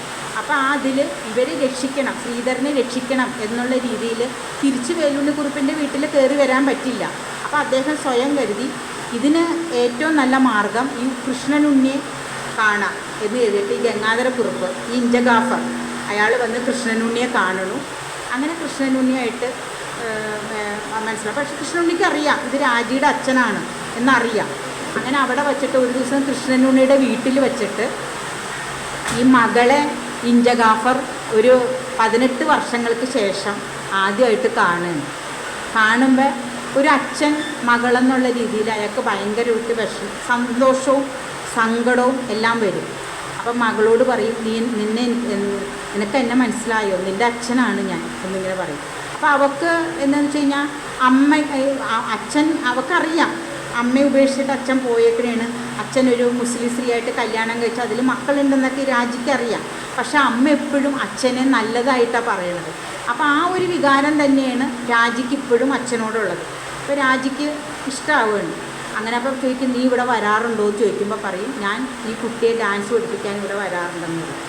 അങ്ങനെ അവസരങ്ങൾ കിട്ടുമ്പോൾ ഈ ഇഞ്ചഗാഫർ ഈ ഉണ്ണികൃഷ്ണൻ്റെ വീട്ടിൽ വന്നിട്ട് ഈ മകളായിട്ട് സമാഗമങ്ങൾ നടത്തണം, ഇഷ്ടപ്പെടണം, അങ്ങനെയൊക്കെ ചെയ്യണം. അങ്ങനെ ഒരു ദിവസം ഈ ഇഞ്ചഗാഫർ ഒരു ദിവസം വരുമ്പോൾ പറയും, മോൾ അച്ഛൻ്റെ ഓഫീസിലേക്ക് ഒന്ന് വരണം, ഇവിടെ അടുത്താണ് ഓഫീസെന്ന് പറയും. അപ്പോൾ പറയും, ഞാൻ വരാമെന്ന് പറഞ്ഞുകൊണ്ട് മകൾ ഇവൾ കാർ ഓടിച്ച് അച്ഛൻ്റെ ഓഫീസിൽ ചെല്ലണം. അവിടെ ചെന്നിട്ട് ഈ അച്ഛൻ ചായയും പലഹാരവും വരും, അത് വായിൽ വെച്ച് കൊടുക്കണം. എന്നിട്ട് പറയും, നിൻ്റെ അമ്മോട് നീ പറയണം, അച്ഛനോട് ക്ഷമിക്കാൻ പറയണം. അച്ഛൻ അന്നത്തെ കാലത്ത് അച്ഛൻ അവരെ ആ സ്ത്രീയുടെ അടുത്തേക്ക് പോയത് അവരിങ്ങനെ വളരെ ദാരിദ്ര്യപരമായിട്ട് ഭയങ്കര മോശമായിട്ടിരിക്കുന്ന സ്ത്രീയാണ്. അവർക്ക് ആത്മഹത്യയുടെ വക്കിലായിരുന്നു അവരുടെ അവസ്ഥ. അത് അറിഞ്ഞു കഴിഞ്ഞപ്പോൾ ഈ നിൻ്റെ അമ്മയ്ക്ക് സ്വത്തിൻ്റെ മീതെയാണ് നീയും നിൻ്റെ അമ്മയും കഴിയണത്. ഞാനില്ലെങ്കിലും നിൻ്റെ മുത്തശ്ശൻ വിചാരിച്ചു കഴിഞ്ഞാൽ, കൊച്ചച്ഛൻ വിചാരിച്ചു കഴിഞ്ഞാൽ, വേലുണ്ണിക്കുറുപ്പ് വിചാരിച്ചു കഴിഞ്ഞാൽ ഇനിയൊരു ഗംഗാധരക്കുറുപ്പിനെ വിലയ്ക്ക് വാങ്ങാം, അല്ലെങ്കിൽ പൈസയ്ക്കും ബുദ്ധിമുട്ടില്ല. പക്ഷേ ഈ സ്ത്രീയോട് എനിക്ക് നീതി പുലർത്തണം. അപ്പോൾ ആ രീതിയിലാണ് നിൻ്റെ അമ്മയും നിന്നെ ഉപേക്ഷിച്ച് അച്ഛൻ പോകുന്നത്. അല്ലാണ്ട് വേറെ ഒന്നുമില്ല. അമ്മോട് പറയണം, അച്ഛനെ വെറുക്കരുതെന്ന് പറയണം, അച്ഛനോട് ക്ഷമിക്കണം എന്ന് പറയണം എന്നൊക്കെ ഇങ്ങനെ പറയാം. അപ്പോൾ അവൾ അത് വന്നിട്ട് അമ്മോട് പറയുന്നു, സുഭദ്രയോട് പറയുന്നു. അവരും ഒരു നല്ല സ്ത്രീയാണ്. അപ്പോൾ അവർക്കും അത് അച്ഛന് അയാളെ കണ്ടു, അദ്ദേഹത്തെ കണ്ടു എന്നൊക്കെ പറയുമ്പോൾ പിന്നെ മാനസികമായിട്ട് അച്ഛൻ എങ്ങനെ ഇരിക്കുന്നു മോളെ, ആരോഗ്യം നല്ലതാണോ എന്നൊക്കെ ഇങ്ങനെ പറയാം. അപ്പോൾ പറയാം, അദ്ദേഹത്തിൻ്റെ പിറന്നാളാണ് 2 ദിവസം കഴിഞ്ഞാൽ എന്നൊക്കെ ഇങ്ങനെ പറയുമ്പോൾ ഇവളും വിചാരിക്കുകയാണ്, ഇതെന്താ അമ്മയ്ക്ക് ഇപ്പോഴും ഉണ്ടോ ഈ മനുഷ്യനോട്. അവിടെ അച്ഛന് 5 മക്കളൊക്കെ ആയിട്ടൊക്കെയാണ് ജീവിക്കണേ. അപ്പോൾ അതിൽ അങ്ങനെ ഇരിക്കുമ്പോൾ ഒരു ദിവസം ഒരു സുലേഖ എന്ന് പറഞ്ഞു കഴിഞ്ഞാൽ, അതായത് ഈ ഗംഗാധരക്കുറുപ്പിൻ്റെ മുസ്ലിം സ്ത്രീയിലുണ്ടായിരുന്ന ഈ മകള് രാജി വന്ന് കാണുമ്പോൾ പറയും, ഇങ്ങനെ അച്ഛൻ ഈ മകളോട് പറഞ്ഞു, ഞാനിങ്ങനെ എൻ്റെ മറ്റേ മകളെ കണ്ടു എന്നുള്ളതിൽ. അപ്പോൾ സുന്ദരിയാണെന്ന് പറഞ്ഞു. അപ്പോൾ ഞാനൊന്ന് കാണാൻ വന്നതാണ്, സിനിമയുടെ നോട്ടീസിലൊക്കെ ഞാൻ കണ്ടിട്ടുണ്ട് എന്നൊക്കെ ഇങ്ങനെ പറയാം. അങ്ങനെ പറഞ്ഞ് ആ ഒരു കഥ ഇങ്ങനെ കൊണ്ടുപോവുകയാണ്. അപ്പോൾ ഇങ്ങനെ ഇരിക്കുന്നപ്പോഴാണ് ഈ രാജിക്ക് കൃഷ്ണനുണ്ണിയോട് സ്നേഹം തോന്നുകയാണ്. അപ്പോൾ ഒരു ദിവസം ഈ കൃഷ്ണനുണ്ണിയുടെ മകൾക്ക് ഒരു വല്ലാത്തൊരു സ്റ്റേജിലേക്ക് പനി മൂർധന്യത അവസ്ഥയിലേക്ക് പോയിട്ട് വളരെ സീരിയസ് ആയ രീതിയിൽ ഹോസ്പിറ്റലിൽ അഡ്മിറ്റ് ആവും. അങ്ങനെ ഇരിക്കുമ്പോൾ കൊച്ചു ഇങ്ങനെ പിച്ചും പേയും ഒക്കെ പറയുമ്പോൾ ഡോക്ടർമാർ തന്നെ പറയുകയാണ്, ഈ കുട്ടിക്ക് ഏറ്റവും അടുപ്പമുള്ള ഒരാളെ എപ്പോഴും കൂടെ നിർത്തണം എന്നൊക്കെ പറയുമ്പോൾ രാജി അവിടെ ഫുൾ ഇതായിട്ട് നിൽക്കുകയാണ്. അപ്പോൾ ഈ കൃഷ്ണനുണ്ണിക്കും ഒന്നും ചെയ്യാൻ പറ്റണില്ല, വേറെ ആർക്കും ഒന്നും ചെയ്യാൻ പറ്റണില്ല. കൊച്ച് ഈ രാജിയിൽ കൂടെ തന്നെയാണ് ഒന്ന് പിക്കപ്പായിട്ട് പതുക്കെ ഇങ്ങനെ ഓരോ ഇതിലേക്ക് വരുന്നത്. അപ്പോൾ അവിടെ വച്ചിട്ടും ഒരു ദിവസം രാജി കൃഷ്ണനുണ്ണിയോട് പറയും, എനിക്ക് നിങ്ങളെ ഭയങ്കര ഇഷ്ടമാണ്, നിങ്ങളുടെ മകൾക്കും എന്നെ ഭയങ്കര ഇഷ്ടമാണല്ലോ, ഞാൻ ഇവളെ പൊന്നുപോലെ നോക്കിക്കോളാം എന്നിങ്ങനെ സംസാരിക്കും. കൃഷ്ണനുണ്ണി പറയും, രാജി ഉദ്ദേശിക്കുന്ന തരത്തിലല്ല, ഞാനൊരു ഭർത്താവായിരുന്നു, എനിക്കിങ്ങനെ നേഴ്സറി പഠിക്കുന്ന ഒരു കുട്ടിയുണ്ട്, നീ ചെറുപ്പമാണ്, വയസ്സിൽ തന്നെ നമ്മൾ കുറേ അന്തരമുണ്ട്, അപ്പം നിനക്ക് നല്ലൊരു ജീവിതമുണ്ട്. അപ്പോൾ ഇവൾ പറയും, ഞാനൊരു മോശം കുട്ടിയാണ്, എന്നെ ഇങ്ങനെ അപ്പോൾ ഇവളെല്ലാം പറയണം. അപ്പോൾ പറയും, രാജി അതൊന്നും ഇത് കാര്യമില്ല, നീ ഇപ്പം ഇതെല്ലാം തിരിച്ച് തുറന്ന് പറഞ്ഞല്ലോ, അത് തന്നെ നിൻ്റെ ഒരു നല്ല മനസ്സിൻ്റെ ഇതിലാണ്. അപ്പോൾ ഇതൊക്കെ അറിഞ്ഞും നിന്നെ സ്വീകരിക്കാനായിട്ട് ഇനിയും ആൾക്കാർ വരും, നീ എന്നെ ഇതിൽ നിർബന്ധിക്കരുതെന്ന് പറയാം. അപ്പോൾ ഈ സരസ്വതി അമ്മ എന്ന് പറഞ്ഞ സ്ത്രീ കേൾക്കും. അങ്ങനെ അവർ പിന്നെ അത് അവിടെ ഫ്ലാഷ് ആക്കുകയാണ്. ഉണ്ണികൃഷ്ണനായിട്ട് ഇതാണ്. അപ്പം സരസ്വതിയമ്മയ്ക്ക് കൂടുതൽ ദേഷ്യമാവുകയാണ് ഉണ്ണികൃഷ്ണനോട്. വെറുതെ അല്ല അയാൾ ഇത്രയും സ്വത്തൊക്കെ എഴുതി വച്ചേക്കണത്, ഇവളെ കണ്ടോണ്ടാണ്, കാരണം ഇത് മുഴുവനും രാജിക്കുള്ളതാണല്ലോ എന്നിങ്ങനെ വരിക. അപ്പോൾ അത് ഈ സുഭദ്ര അമ്മ, അതായത് രാജിയുടെ അമ്മ അറിഞ്ഞു കഴിയുമ്പോൾ അവർക്കെന്ന് പറഞ്ഞു കഴിഞ്ഞാൽ മോള് കരയാൻ പാടില്ല, വിഷമിക്കാൻ പാടില്ല, അങ്ങനെ ഇതിലെ കാണുന്നത്. അപ്പോൾ അവർക്ക് നോക്കിക്കഴിഞ്ഞപ്പോൾ അവർ ആ ഒരു സ്ത്രീ എന്നുള്ള രീതിയിൽ, ഒരു അമ്മ എന്നുള്ള രീതിയിൽ അവർക്ക് മനസ്സിലാവും മകൾക്ക് ഇഷ്ടമാണ് കൃഷ്ണനുണ്ണിയെന്ന്. അങ്ങനെ ഈ സുഭദ്രാമ്മ ഒരു ദിവസം ഈ കൃഷ്ണനുണ്ണിയെ കാണാൻ ചെല്ലുകയാണ്. കൃഷ്ണനുണ്ണിയുടെ വീട്ടിൽ ചെന്നിട്ട് പറയും, കൃഷ്ണനുണ്ണി, എൻ്റെ മോൾക്ക് നിങ്ങളെ ഇഷ്ടമാണ്, അപ്പം നിങ്ങൾ എൻ്റെ മോക്കൊരു ജീവിതം കൊടുക്കണം എന്ന് പറയും. അപ്പോൾ അവിടെ വെച്ചിട്ടും കൃഷ്ണനുണ്ണി ഇത് തുറന്ന് പറയുന്നില്ല. കൃഷ്ണനുണ്ണി സുഭദ്രാമ്മയോട് വേഗം അന്ന് വെളിപ്പെടുത്തണേണ്. സുഭദ്രാമ്മയ്ക്ക് അറിയാമോ, വേലുണ്ണിക്കുറുപ്പ് ഞാൻ പരിചയപ്പെട്ട് കഴിഞ്ഞപ്പോൾ, വേലുണ്ണിക്കുറുപ്പ് അതായത് കൊച്ചച്ഛൻ എന്നോട് ആദ്യം പറഞ്ഞത്, എൻ്റെ ഒരു മകള്, അതായത് സുഭദ്രാമ്മ അന്ന് ഭർത്താവ് ഉപേക്ഷിച്ച് നിൽക്കുകയാണല്ലോ, അപ്പോൾ പറയും, അപ്പോൾ ഈ കൃഷ്ണനുണ്ണിക്കും സുഭദ്രാമ്മയ്ക്കും ഏതാണ്ട് ഓരോ പ്രായമാണ്. അപ്പോൾ പറയും, നിന്നെ എനിക്ക് എൻ്റെ ഭദ്രയെ കൊണ്ട് കല്യാണം കഴിപ്പിച്ചാലോ എന്നുള്ളൊരു ആലോചനയുണ്ടെന്ന് വേലുണ്ണിക്കുറുപ്പ് അന്ന് കൃഷ്ണനുണ്ണിയോട് പറഞ്ഞിട്ടുണ്ട്. അപ്പോൾ അവരുടെ മകളെയാണ് ഇപ്പം അമ്മ കല്യാണാലോചനയ്ക്ക് ചെന്നിരിക്കുന്നത്. അപ്പോൾ പറയും, അതൊരു നീതിപൂർവമായ മാർഗമല്ലല്ലോ സുഭദ്രാമ്മ. ഒന്നാമത്തെ കാര്യം അത്. പിന്നെ ഞാൻ അവരെ അങ്ങനെയല്ല കണ്ടേക്കുന്നത്. ആ കുട്ടിക്ക് ഇപ്പം എല്ലാം കൊണ്ടൊരു സമാധാനം എല്ലാം ഇതാണ് വേണ്ടത്. അത് ഞാൻ പൂർണ്ണമായി കൊടുത്തിട്ട് എൻ്റെ മോളെ ഞാൻ എങ്ങനെ കൊണ്ടു നടക്കണം ആ രീതിയിലേ ഞാൻ കാണുള്ളൂ. പിന്നെ അവളുടെ മനസ്സിൽ അങ്ങനെ തോന്നിയതിൽ ഞാൻ തെറ്റുകാരനല്ല എന്ന് പറയും. അങ്ങനെ അവർ വിഷമിച്ച് പോവുക. അപ്പോൾ സ്വയം കൃഷ്ണനുണ്ണി വിലയിരുത്തും, ഇനി ഇവിടെ നിന്നാൽ ശരിയാവില്ല. അങ്ങനെ അയാൾ ഒരു ദിവസം ശ്രീധരനെ കാണുമ്പോൾ പറയും, ഞാൻ ഇവിടെ നിന്ന് മാറുകയാണ്. അപ്പോൾ ഇയാൾ അഡ്വക്കേറ്റാണ്. പറയും, ഞാൻ ഇവിടെ നിന്ന് മാറുകയാണ്, എൻ്റെ മോളെ ഇന്ത്യയിലേക്ക് എനിക്ക് പോയാൽ കൊള്ളാമെന്നുണ്ട്. അപ്പോൾ ഈ കുട്ടിയുടെ പനിയും ഇങ്ങനെ ആകുമ്പോൾ ക്ലൈമറ്റിൻ്റെ മാറുന്നില്ല. അപ്പോൾ ഓരോ ടെസ്റ്റ് നടത്തി കഴിയുമ്പോൾ അവിടുത്തെ അന്തരീക്ഷത്തിൽ പൊല്യൂഷൻ്റെ പ്രശ്നമാണെന്ന് ഡോക്ടർ പറയുമ്പോൾ ഇയാൾ അതൊരു തുറുപ്പ് ചീട്ടായിട്ട് എടുത്തിട്ട് ഇയാൾ പറയും, എൻ്റെ മോളുടെ ഭാവിക്ക് വേണ്ടിയിട്ട് ഞാൻ മലേഷ്യ വിടുകയാണ്. പക്ഷേ ശരിയായ വിധത്തിൽ രാജ്യത്തിൽ നിന്ന് രക്ഷപ്പെടാനാണ് ഇയാളിത് ചിന്തിക്കുന്നത്. അങ്ങനെ ആകെ ഭയങ്കര പ്രശ്നമായിട്ട് ഇങ്ങനെ ഇരിക്കുമ്പോൾ ഈ സ്വത്തും കൈവിട്ട് പോകും എന്നൊക്കെ ഉള്ളത് ഈ ശങ്കുണ്ണി നായർ എന്താ ചെയ്യുന്നത്? ഇപ്പോൾ ശങ്കുണ്ണി നായർക്കൊക്കെ അറിയാം ഈ അംബിക, അതായത് അയാളുടെ ഒരു ഭാര്യയില്ല, വേലുണ്ണിക്കുറുപ്പിൻ്റെ ഒരു ഭാര്യ കാർ ആക്സിഡൻറ്റിൽ മരിച്ചുണ്ടല്ലോ. അപ്പോൾ അന്ന് അതൊക്കെ മലേഷ്യയിൽ ഇങ്ങനെ ഇതായതാണ്. അതുപോലെ വേലുണ്ണിക്കുറുപ്പും അപ്പോൾ വേലുണ്ണിക്കുറുപ്പിന് സരസ്വതി അമ്മയോട് ഏറ്റവും ദേഷ്യം വരാൻ, അതായത് അനിയൻ്റെ ഭാര്യയോട് ദേഷ്യം വരാൻ കാരണം അവരുടെ അനിയത്തിയെ കൊണ്ടിട്ട്, വേറൊരാളുടെ ഗർഭം ആയ സ്ത്രീയെ കൊണ്ടിട്ട് ഇയാളെ കല്യാണം കഴിപ്പിച്ചല്ലോ സ്വത്തിന് വേണ്ടിയിട്ട്. അപ്പോൾ ഈ അനിയനോട് മാത്രമേ സ്നേഹമുള്ളൂ, സരസ്വതിയമ്മയെ ഇഷ്ടമല്ല. അവരെ ഈ നോവലിൽ നമ്മുടെ വിലാസിനി വളരെ മൃഗീയമായ ഭാഷകളാണ് ഉപയോഗിച്ചിരിക്കുന്നത് ആ സ്ത്രീയുടെ പേരുകൾ പറയുമ്പോൾ. ഈ നോവൽ അങ്ങനെയൊക്കെ ഉണ്ട്, ആവശ്യമില്ലാത്ത എന്താ പറയുക അസഭ്യ വാക്കുകളും ഒക്കെ അദ്ദേഹം, അതായത് ആ ഒരു പച്ചയായിട്ട് തന്നെ ആവിഷ്കരിച്ച് വെച്ചിരിക്കുകയാണ്. അപ്പോൾ അങ്ങനെ ഇതായിട്ട് വരുമ്പോൾ ഇയാൾ പറയുകയാണ്, ശങ്കുണ്ണി പറയും, അന്ന് ഇനി വേലുണ്ണിക്കുറുപ്പിനെ തറപറ്റിക്കാൻ വേറൊരു മാർഗമുണ്ട്. അപ്പോൾ ശ്രീധരനോട് പറയും, എനിക്ക് നിൻ്റെ കൊച്ചച്ഛനെ ഒന്ന് വന്ന് കാണണം എന്നിങ്ങനെ പറയുക. അപ്പോൾ ശ്രീധരൻ പറയും, അപ്പോൾ ഇദ്ദേഹത്തിന് ഇങ്ങനെ പ്രായത്തിന് അപ്പം സപ്തതിയുടെ ആഘോഷങ്ങൾ തുടങ്ങാം എന്നുള്ളതിൽ സഭ കൂടണം, അതിൻ്റെ അവസ്ഥയൊക്കെ നടത്തുക. അപ്പോൾ ശ്രീധരനറിയാം ഈ ശങ്കുണ്ണി കുട്ടമാമൻ എന്നാണ് വിളിക്കുന്നത്, ഇയാളൊരു ശകുനിയുടെ ഇതാണല്ലോ. അപ്പോൾ ഇയാൾ എന്തെങ്കിലും വേണ്ടാത്ത പറഞ്ഞു കഴിഞ്ഞാൽ കൊച്ചച്ഛന് പാടില്ലാണ്ടൊന്നും വരണ്ടാന്ന് ഇരുന്നിട്ട് തടുക്കും. അപ്പോൾ പറയില്ല, എനിക്ക് നിൻ്റെ കൊച്ചച്ഛനെ ഒന്ന് കാണുമ്പോൾ ഒരു ദിവസം കൊച്ചച്ഛനെ കാണാനായിട്ട് ശങ്കുണ്ണി നായർ ചെന്ന് കഴിഞ്ഞിട്ട് വേലുണ്ണിക്കുറുപ്പിനോട് സംസാരിക്കും. അങ്ങനെ ഓരോ കാര്യങ്ങളൊക്കെ പറയും, അസുഖത്തിൻ്റെ കാര്യങ്ങളൊക്കെ പറഞ്ഞു. ഇപ്പോൾ പറയും രാവണക്കുറുപ്പിൻ്റെ മകൻ ബാസി. അപ്പോൾ പറയും, ഇങ്ങനെ ബാസി നിങ്ങൾ അറിഞ്ഞില്ലേ ബാസി ഇപ്പോൾ ഇതിൻ്റെ ഇടയിൽ അപ്പോൾ ഈ ഞാൻ പറഞ്ഞല്ലോ ഒരു ഹോക്കിൻ്റെ ഭാര്യയായിട്ട് സ്നേഹമാണെന്ന്. അപ്പോൾ ഈ സ്വത്ത് പുലാവ് നൂറി ഈ ഹോക്കിൻ്റെ ഭാര്യ അവരറിയണം, അവരുടെ പേര് ജെന്നിഫർ എന്നങ്ങാണ്ടോ, അവരറിയാണ് ഈ പുലാവ് നൂറി എന്ന് പറഞ്ഞ സ്ഥലം ബാസിക്ക് കിട്ടില്ല എന്ന് അവരറിയും. അത് രാജിയിലേക്കും ശ്രീധരനിലേക്കും പോകുന്ന ആ സ്ത്രീ അറിയുമ്പോൾ ബാസിയിൽ നിന്ന് അവർ അകലാൻ തുടങ്ങും. അങ്ങനെ അകന്നു കഴിയുമ്പോൾ ബാസിക്ക് അവർ നഷ്ടപ്പെടുമെന്ന് കാണുമ്പോഴത്തേക്കും ബാറിൽ തന്നെ ഏതു നേരവും അങ്ങനെ കുടിച്ച് ഒരു ദിവസം കാറിൽ രാത്രി പോയി കഴിയുമ്പോൾ കാറ് ചെന്ന് മരത്തിലിടിച്ച് അയാൾ ഹോസ്പിറ്റലിലാവുകയാണ്. അങ്ങനെ വല്ലാത്തൊരവസ്ഥയിൽ വരുമ്പോൾ ഇതൊന്നും ഈ വേലുണ്ണിക്കുറുപ്പിനെ ഇവരൊന്നും അറിയില്ല. കാരണം വേലുണ്ണിക്കുറുപ്പിന് ഇപ്പോഴും രാവണക്കുറുപ്പിനോട് ഭയങ്കര സ്നേഹമാണ്. രാവണക്കുറുപ്പിനും അങ്ങനെ തന്നെയാണ്, ആ സഹോദരൻ എന്നുള്ള സ്നേഹം നിറച്ചുകൊണ്ട്. അപ്പോൾ ഇതായിട്ട് ശങ്കുണ്ണി നായർക്ക് മനസ്സിലാവും ഈ ബാസി അസുഖം വന്ന് കിടന്നതൊന്നും വേലുണ്ണിക്കുറുപ്പ് അറിഞ്ഞിട്ടില്ലാന്ന്. ആ ഒരു ക്രൂവാലിറ്റി മൈൻഡോടുകൂടി തന്നെ വേലുണ്ണിക്കുറുപ്പിനെ കാണാൻ വന്നിട്ട് പറയും, ബാസിക്ക് ഇങ്ങനെ ആക്സിഡൻറ്റ് പറ്റി. അപ്പോൾ എന്ത് പറ്റി? ബാസി അവനിങ്ങനെ ഒരു പെണ്ണായിട്ടാണ്. അപ്പോൾ അയാൾ മാനസികമായിട്ട് ഭയങ്കരമായിട്ട് വല്ലാത്ത വിഷമമോ, അയാൾക്ക് കിടക്കയിൽ കിടക്കുകയാണ് അയാൾ. അങ്ങനെ കഴിഞ്ഞിട്ട് പറയും വല്ല കാര്യമുണ്ടോ, ബാസിക്ക് ആ സ്വത്ത് കൊടുത്താൽ പോരായിരുന്നു, ആ പുലാവെന്ന് പറയും. അപ്പോൾ ഈ വേലുണ്ണിക്കുറുപ്പ് പറയും അതെന്തിനാ അവനെങ്ങനെ കൊടുക്കും, അത് ശ്രീധരൻ അവിടെ ഒരു വലിയൊരു വ്യവസായം തുടങ്ങാൻ പോവുകയാണ്, അവനതറിയാം. അപ്പോൾ ഈ വേലുണ്ണിക്കുറുപ്പ് വീട്ടിലേക്ക് വിശ്രമത്തിന് വന്നു കഴിഞ്ഞപ്പോൾ വേലുണ്ണിക്കുറുപ്പ് തുടങ്ങി വെച്ച എല്ലാ ബിസിനസ്സും നടത്തണത് ഇപ്പോൾ ശ്രീധരനാണ്. അപ്പോൾ ആ ശ്രീധരനോട് വേലുണ്ണിക്കുറുപ്പിന് വളരെ ബഹുമാനവും സ്നേഹമാണ്. കാരണം ശ്രീധരൻ വളരെ ന്യായപൂർവ്വമാണ് എല്ലാം ചെയ്തു പോകുന്നത്. നല്ല പക്ക ഡീസൻ്റായിട്ട് ന്യായത്തോടും നീതിയോടും കൂടി തന്നെയാണ് ബിസിനസ് വച്ചടി കയറ്റമായിട്ട് കൊണ്ടുപോകുന്നത്. അപ്പോൾ ഇങ്ങനെ ഓരോ കാര്യങ്ങളും പറഞ്ഞിട്ട് പറയും. അപ്പോൾ വേലുണ്ണിക്കുറുപ്പ് പറയും ഞാനത് അവന് കൊടുക്കൂല, അവനല്ലാണ്ടുണ്ടല്ലോ സ്വത്ത്, രാവണക്കുറുപ്പിന് എൻ്റെ സ്വത്തിലൊരു പങ്കുണ്ട്, അത് അവനുള്ളതാണെന്ന് പറയും. അപ്പോൾ പറയും അന്നാ നിങ്ങൾ അറിഞ്ഞോ അംബിക എങ്ങനെയാണ് മരിച്ചതെന്ന് എനിക്കറിയാം, ഞാനത് കുത്തിപ്പൊക്കുമെന്ന് പറയും.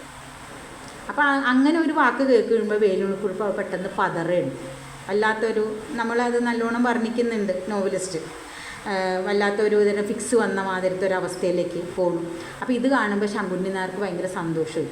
അപ്പോൾ പറയും അതൊന്ന് ആലോചിക്കണം, കൃഷ്ണനുണ്ണിയെ വിളിച്ചിട്ട് എഴുതിയിരിക്കുന്ന വിൽപ്പത്രം മാറ്റി എഴുതണം, അല്ലെങ്കിൽ ഞാനിത് ഇതാക്കും, അംബിക എങ്ങനെ മരിച്ചതെന്നുള്ളത് സപ്തതി ആഘോഷത്തിൻ്റെ അന്ന്, ഈ സപ്തതി ആഘോഷിക്കാൻ കൊണ്ട് മലേഷ്യയിലെ ഇത്രയും പേര് കൊണ്ടു നടക്കുന്നത് അന്ന് നിങ്ങളെ ഒരു കൊലപാതകയുടെ ഇതിലേക്ക് നിങ്ങളെ കൊണ്ടുകൊണ്ടു വരുന്നു പറയും. അങ്ങനെ ശങ്കുണ്ണി നായർ ഇറങ്ങിപ്പോണു, മുറിയിൽ നിന്ന് ഇറങ്ങിപ്പോണു. തിരിച്ച് സുഭദ്രാമ്മ മുറിയിലേക്ക് കയറി വരുമ്പോൾ വേലുണ്ണിക്കുറുപ്പ് വല്ലാത്തൊരവസ്ഥയിൽ പിച്ചും പേയൊക്കെ പറയണു, ഓർമ്മയില്ല ഇങ്ങനെ. പിന്നെ അദ്ദേഹത്തിന് പെട്ടെന്ന് അത്രയും ഒരു ധീരനായ അസാമാന്യ ധൈര്യമുള്ളൊരു മനുഷ്യൻ, ഒരു മരണഭയമൊക്കെയാണ്. ഇത് അവിടെ നിൽക്കണു, സുഭദ്രയെ എന്നെ ഇപ്പോൾ കൊണ്ടുപോകും, ഭദ്രയെ ശ്രീധരൻ എവിടെ, ജയിലിൽ ചാടി വന്നിട്ടുണ്ട്, അങ്ങനെ പിച്ചും പെയ്യൊക്കെ പറയണു. അപ്പോൾ സുഭദ്ര ആകെ പേടിച്ചിട്ട് ശ്രീധരനെ വിളിക്കണു. ശ്രീധരൻ ഡോക്ടറെ വരുത്തും. കഴിയുമ്പോൾ ഡോക്ടർ പറയും ഇങ്ങനെ പെട്ടെന്ന് പ്രഷറിൻ്റെ ഒരു ഇതായിട്ടായിരിക്കും എന്നുള്ള രീതിയിൽ.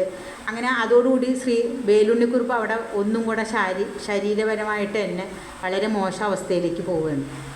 അപ്പോൾ ഇത് ശങ്കുണ്ണിക്കുറുപ്പിന് ഭയങ്കര ഒരു സന്തോഷമായി ഇങ്ങനെ ഇതുള്ള രീതിയിൽ. അങ്ങനെ ഒരു സുപ്രഭാതത്തിൽ വേലുണ്ണിക്കുറുപ്പ് നല്ല സ്വബോധത്തോടു കൂടി തന്നെ ഈ സുഭദ്ര മുറിയിൽ വരുമ്പോൾ പറയും എനിക്ക് ശ്രീധരനെ കാണണം എന്ന് പറയും. അങ്ങനെ ശ്രീധരൻ വരുമ്പോൾ പറയും കൃഷ്ണനുണ്ണിയെ വിളിക്കാൻ പറയും. അങ്ങനെ കൃഷ്ണനുണ്ണി വന്നു കഴിയുമ്പോൾ മുറി അടച്ചിട്ട് ശ്രീധരനെ പുറത്താക്കിയിട്ട് പറഞ്ഞു ബില്ല് മാറ്റി എഴുതണം, വിൽപ്പത്രം എഴുതി വെച്ചിട്ടില്ലേ. അപ്പോൾ കൃഷ്ണനുണ്ണി ചോദിക്കും അതെന്താ ഇപ്പം ഇങ്ങനെ ഒരു മാറ്റി എഴുതണേ, അതായത് രാവണക്കുറുപ്പിന് കുറച്ച് ബാസിക്ക് എന്തെങ്കിലും കൊടുക്കണം. അപ്പോൾ കൃഷ്ണനുണ്ണി പറയും അങ്ങ് പറഞ്ഞിരുന്നത് രാവണക്കുറുപ്പിനൊരു പങ്കുണ്ട്, അപ്പോൾ അതിൽ നിന്നുള്ളതാണല്ലോ, അതല്ല, അല്ലാണ്ട് തന്നെ ബില്ല് മാറ്റി എഴുതണം എന്ന് പറയും. അപ്പോൾ കൃഷ്ണനുണ്ണി പറയും ശരി അങ്ങനെ ചെയ്യാം, നിങ്ങൾ പറയണ മാതിരി തന്നെ ചെയ്യാമെന്ന് പറയും. ആ ഒരു നിമിഷം തുടങ്ങി വേലുണ്ണിക്കുറുപ്പിന് സ്വയം കുറ്റബോധം തോന്നുന്നുണ്ട്. സ്വയം അദ്ദേഹത്തെ തന്നെ വിശകലനം ചെയ്യും. ഇത് ശരിയായ വിധത്തിലുള്ളൊരു സ്വത്തല്ല, കാരണം ഇത് അയാൾ പറയണം ഇത് ഞാൻ സ്വയം അധ്വാനിച്ചുണ്ടാക്കിയത്. കുറച്ച് അയാൾ തന്നെ പറയണ്ട, ഒരു കൂടി വന്ന ഒരു 10-50 വെള്ളിക്കാശേ ഉള്ളൂ, ബാക്കി മുഴുവനും സീമോയി എന്ന് പറഞ്ഞ ആ ചീന പെൺകുട്ടിയെ സ്ത്രീയെ പറ്റിച്ചുണ്ടാക്കിയതാണ്. അപ്പോൾ അതുകൊണ്ടിട്ടാണ് ഇത് ആർക്കും ഉതകാത്തത്. ഇത് കൊടുക്കാനുള്ളവർക്കും കഷ്ടകാലം, മേടിക്കാനുള്ളവർക്കും കഷ്ടകാലം, എനിക്ക് സമാധാനമില്ല. അപ്പോൾ ഈ കൃഷ്ണനുണ്ണിയോട് ഇയാൾ ഇതൊക്കെ ഇങ്ങനെ പറയുന്നുണ്ട്, ഉണ്ണി ഇത് ഞാൻ ഇങ്ങനെയാണെന്നുള്ള ഒരവസ്ഥയിലേക്ക്. അപ്പോൾ കൃഷ്ണനുണ്ണിയെ അന്നാണ് വേറൊരു വേലുണ്ണിക്കുറുപ്പിനെ കാണണം. കൃഷ്ണനുണ്ണിക്ക് അറിയാം വേലുണ്ണിക്കുറുപ്പ്, കാരണം ശങ്കുണ്ണി നായരുടെ ഭാഷയിൽ നിന്നൊക്കെ മനസ്സിലായിട്ടുണ്ട് ഇദ്ദേഹം ചതിച്ചും വെട്ടിച്ചും നേടിയ ഇതൊക്കെയാണെന്നറിയാം. പക്ഷേ വേലുണ്ണിക്കുറുപ്പിൽ നിന്നറിയുമ്പോൾ അയാൾക്ക് വല്ലാത്തൊരു വിഷമമാവുകയാണ്.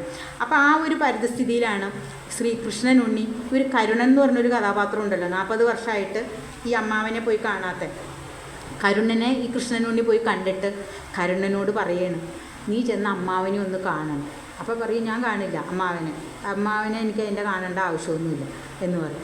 അപ്പോൾ പറയും അമ്മാവനെല്ലാം നേടിപ്പിടിച്ച് ഇതാക്കി സ്വത്തും കെട്ടിപ്പിടിച്ചു വരും. അപ്പോൾ കരുണൻ എപ്പോഴും പറയണത് എനിക്ക് യാതൊരു സ്വത്തും വേണ്ട, കാരണം കരുണൻ്റെ ഭാര്യയുടെ അച്ഛന് ഇയാളുടെ അനിയനാണ്, പക്ഷെ എന്നാലും എനിക്ക് വേണ്ട, നീ അത് അനുഭവിച്ചോ എന്നാണ് എപ്പോഴും ഭാര്യയോട് പറയണത്. അപ്പോൾ അവിടെ വച്ചിട്ട് കൃഷ്ണനുണ്ണി ഈ കരുണനോട് പറയുകയാണ്, കരുണ നീ ചെന്ന് നിൻ്റെ അമ്മാവനെ കാണണം, അദ്ദേഹം ഇപ്പോൾ ശരിക്കും പറഞ്ഞൊരു നരകത്തിലാണ്. അപ്പോൾ കരുണൻ ചോദിക്കും അതെങ്ങനെ അമ്മാവൻ നരകത്തിലാവണം, അമ്മാവൻ ഇത്ര കോടിപതിയല്ലേ, അമ്മാവൻ എങ്ങനെ നരകമാവണം, അമ്മാവൻ്റെ ആണെങ്കിൽ സപ്തതി നല്ല കെങ്കമായിട്ട് ആഘോഷിക്കാൻ പോകുന്നു, പൈസയ്ക്ക് പൈസ എന്ത് വേണം എന്നൊക്കെ പറയാം.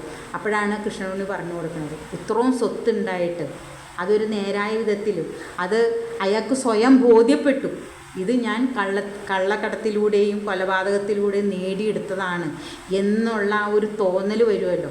അപ്പം അനുഭവിക്കണ ആ ഒരു മനുഷ്യൻ്റെ മാനസികാവസ്ഥയാണ് നരകം, അല്ലാണ്ട് മരിച്ചിട്ട് പോയി കിട്ടണതല്ല. അപ്പം നീ ഇപ്പം അവിടെ ചെല്ലുക, നീ ചെല്ലുമ്പോൾ അമ്മാവന് അതൊരു വലിയൊരു സന്തോഷമാവുള്ളൂ എന്ന് പറയും. അങ്ങനെ കേട്ട് കഴിയുമ്പോൾ ഈ കരുണൻ ചെന്നൊരു ദിവസം കാണുകയാണ്. അപ്പോൾ ഈ വേലുണ്ണിക്കുറുപ്പിന് സന്തോഷമാവും. അങ്ങനെ ഇരിക്കും. അപ്പോൾ കരുണം പോയി എന്ന് പറയുമ്പോഴത്തേക്ക് ഒരു ഗംഗാധരക്കുറുപ്പ് ഉണ്ടല്ലോ, ഒരു മുസ്ലിം ആയതായത്, അയാളും ഒരു മരുമകനാണ്. അപ്പോൾ അയാളും ഈ കൃഷ്ണനുണ്ണിയോട്, അപ്പോൾ കൃഷ്ണനുണ്ണി അയാളോട് ഇങ്ങനെ പറയും, കരുണം പോയി കണ്ടു, കരുണ അനിയനാണ്. അപ്പോൾ പറയും അങ്ങേക്കും ഒന്ന് പോയി കണ്ടുകൂടി എന്ന് പറയും. പക്ഷേ അവിടെ വെച്ചിട്ട് ഗംഗാധരക്കുറുപ്പ് കൃഷ്ണനോട് പറയണത്, കരുണന് പെട്ടെന്ന് പോകാം, ഞാനെങ്ങനെ പോകും, എൻ്റെ ഭാര്യ അവിടെ ഇല്ലേ? കാരണം വേലുണ്ണിക്കുറുപ്പിൻ്റെ എടുത്ത് വളർത്തിയ മകൾ സുഭദ്ര, അവളവിടെ ഉണ്ടല്ലോ, അച്ഛനെ ഈ കൊച്ചച്ഛനെ നോക്കി അവളുടെ മകളാണ്. അപ്പം കരുണൻ ഓടിച്ചെന്ന മാതിരി എനിക്ക് ചെല്ലാൻ പറ്റില്ല. അപ്പോൾ എനിക്കവിടെ വന്നെന്നുണ്ടെങ്കിൽ അവരുടെ അനുവാദം വേണം. അപ്പോൾ കൃഷ്ണനുണ്ണി അങ്ങനെയാണെങ്കിൽ അവരുടെ അനുവാദം ഒന്ന് ചോദിച്ച് മേടിച്ച് തരണം, എനിക്കൊന്ന് അമ്മാവനെ കാണാൻ വേണ്ടിയിട്ടെന്ന് പറയും. അങ്ങനെ കൃഷ്ണനുണ്ണി പിന്നെ ശ്രീധരനായിട്ട് സംസാരിച്ച്, ശ്രീധരൻ ഭദ്രയോട് സംസാരിച്ചപ്പോൾ ഭദ്ര ഇതേമാതിരി ഒരു സാത്വികമായ സ്ത്രീയായ രീതിയിൽ അവർ പറയും, അതിനെന്താ അദ്ദേഹം വന്നിട്ട് അമ്മാവനെ കണ്ടോട്ടെ, എനിക്ക് സന്തോഷമുള്ളൂ എന്ന് പറയും. അപ്പോൾ ഈ മകൾ അമ്മോട് പറയും, അച്ഛൻ അങ്ങനെ വന്നൊരു ദിവസം അമ്മയെ ഞാൻ ഇവിടെ നിന്ന് മാറ്റും, ഞാനും അമ്മ ഇവിടെ ഉണ്ടാവില്ല അമ്മാവ എന്ന് അമ്മാവനോട് ശ്രീധരനോട് പറയുക. അങ്ങനെ ഈ ഗംഗാധരക്കുറുപ്പ് ഈ അമ്മാവനെ കാണാൻ വരിക. കാണാൻ വന്നു കഴിയുമ്പോൾ അവിടെ വച്ചിട്ടും ഈ വേലുണ്ണിക്കുറുപ്പ് അപ്പോഴത്തേക്കും അദ്ദേഹത്തിന് വല്ലാത്തൊരു മോശം, ശാരീരികപരമായിട്ട് തന്നെ മോശം അവസ്ഥയിലേക്ക് ഇങ്ങനെ പോകും. അപ്പോൾ ഗംഗാധരക്കുറുപ്പ് പറയും, വേലുണ്ണിക്കുറുപ്പ് പറയും, ഗംഗാധര നിന്നോട് ഞാൻ തെറ്റ് ചെയ്തു.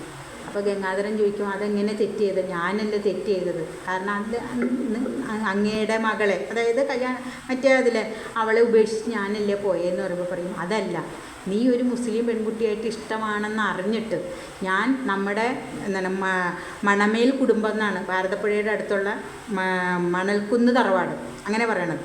അപ്പോൾ പറയും, ആ മണൽക്കുന്ന് തറവാട്ടിലേക്ക് ഒരു അന്യജാതി സ്ത്രീയുടെ തലമുറ ഉണ്ടാവണ്ട എന്നുള്ള ആ ഒരൊറ്റ പോയിന്റിലാണ് ഞാനത് അടിസ്ഥാനപ്പെടുത്തിയിട്ടാണ് നിന്നെ അതിൽ നിന്ന് മാറ്റി അവരെ പോയി കണ്ട് അവർക്ക് കുറച്ച് പൈസയൊക്കെ കൊടുത്തിട്ടാണ് ഞാൻ നിന്നെ കൊണ്ട് ഇവിടെ കല്യാണം കഴിപ്പിച്ചത്. അപ്പം ഞാൻ അതും ഒരു തെറ്റല്ലേ ചെയ്തത്, അപ്പം നിന്നോടൊക്കെ ഞാൻ തെറ്റ് ചെയ്തതാണ്, നീ വന്ന് കണ്ടതിൽ എനിക്ക് സന്തോഷമുണ്ടെന്ന് പറയും. അങ്ങനെ ഒരു സമാഗമമൊക്കെ അവിടെ നടക്കുന്നു. ഇതിൻ്റെ ഇടയിൽ ഈ ജിമ്മെന്ന് പറഞ്ഞ ഹിപ്പി, ഇപ്പം ഇവരിങ്ങനെ കുറേ കൂട്ടാളികളുണ്ടല്ലോ, അവരിങ്ങനെ ഹിപ്പീസം ഇങ്ങനെയൊക്കെ നടക്കുമ്പോഴത്തേക്കും ഈ ജിമ്മിന് അവിടെ വെച്ചിട്ടൊരു തമിഴ് പെൺകുട്ടിയായിട്ട് ഇഷ്ടപ്പെടുന്നു. ഒരു അധികം ഭംഗിയൊന്നും ഇല്ലാത്തൊരു തമിഴ് പെൺകുട്ടി, നല്ലൊരു എന്താ പറയുക കുലീനയായ. അങ്ങനെ ജിമ്മ് ഈ സായപ്പ് ഈ തമിഴ് പെൺകുട്ടിയെ കല്യാണം കഴിക്കുന്നു. അങ്ങനെയൊക്കെ ചെയ്ത് ഇരിക്കുമ്പോഴത്തേക്ക് ഗംഗാധരക്കുറുപ്പ് വേലുണ്ണിക്കുറുപ്പിനെ കാണാൻ വന്നു എന്ന് പറയുമ്പോൾ ഗംഗാധരക്കുറുപ്പിൻ്റെ മുസ്ലിം സ്ത്രീയിലുള്ള മകൾ വന്നിട്ട് രാജിയെ ഒരു ദിവസം കാണും. രാജിയെ ഇങ്ങനെ കൃഷ്ണനുണ്ണി വഴി അറിയിക്കും, രാജി എനിക്കൊന്ന് കാണണം. എന്നിട്ട് ഈ രാജി എന്നിട്ട് ഈ സുലേഖ എന്ന് പറഞ്ഞു കഴിഞ്ഞാൽ ഈ മകളോട് ഈ കുട്ടി പറയും, എനിക്ക് രാജിയോട് ഒരു അപേക്ഷയുണ്ട്, അച്ഛൻ വന്ന് നിങ്ങളെ കണ്ടു, അതായത് അമ്മാവിനെ കണ്ടു, അവിടെ രാജിയും കണ്ടു കാണും, അമ്മയും കണ്ടു കാണും. അപ്പം നിങ്ങൾ ഇനിയൊരു സമാഗമത്തിന് മുതിരുകയാണെങ്കിൽ ഞാനും അപ്പോൾ ഇവർക്ക് ജോലിയുണ്ട്, ഈ സുലേഖ എന്ന് പറഞ്ഞ യുവതിക്ക് ജോലിയുണ്ട്, ബാക്കി അവർക്കൊന്നും ജോലിയൊന്നുമില്ല. അപ്പോൾ പറയും, അച്ഛനൊരു ഡിസ്ട്രിക്ട് ഓഫീസറാണെങ്കിലും സാമ്പത്തികമായിട്ട് ഞങ്ങൾ വളരെ ബുദ്ധിമുട്ടിയാണ് ജീവിക്കുന്നത്, അപ്പോൾ ഞങ്ങൾ പെരുവഴിയാവും, അത് കാരണം എന്തെങ്കിലും ഒരു ഇത് ചെയ്യണമെന്ന് പറയും. അപ്പോൾ അവിടെ വെച്ചിട്ട് അതൊക്കെ നമുക്ക് വായിക്കുമ്പോൾ നല്ല രസമാണ്.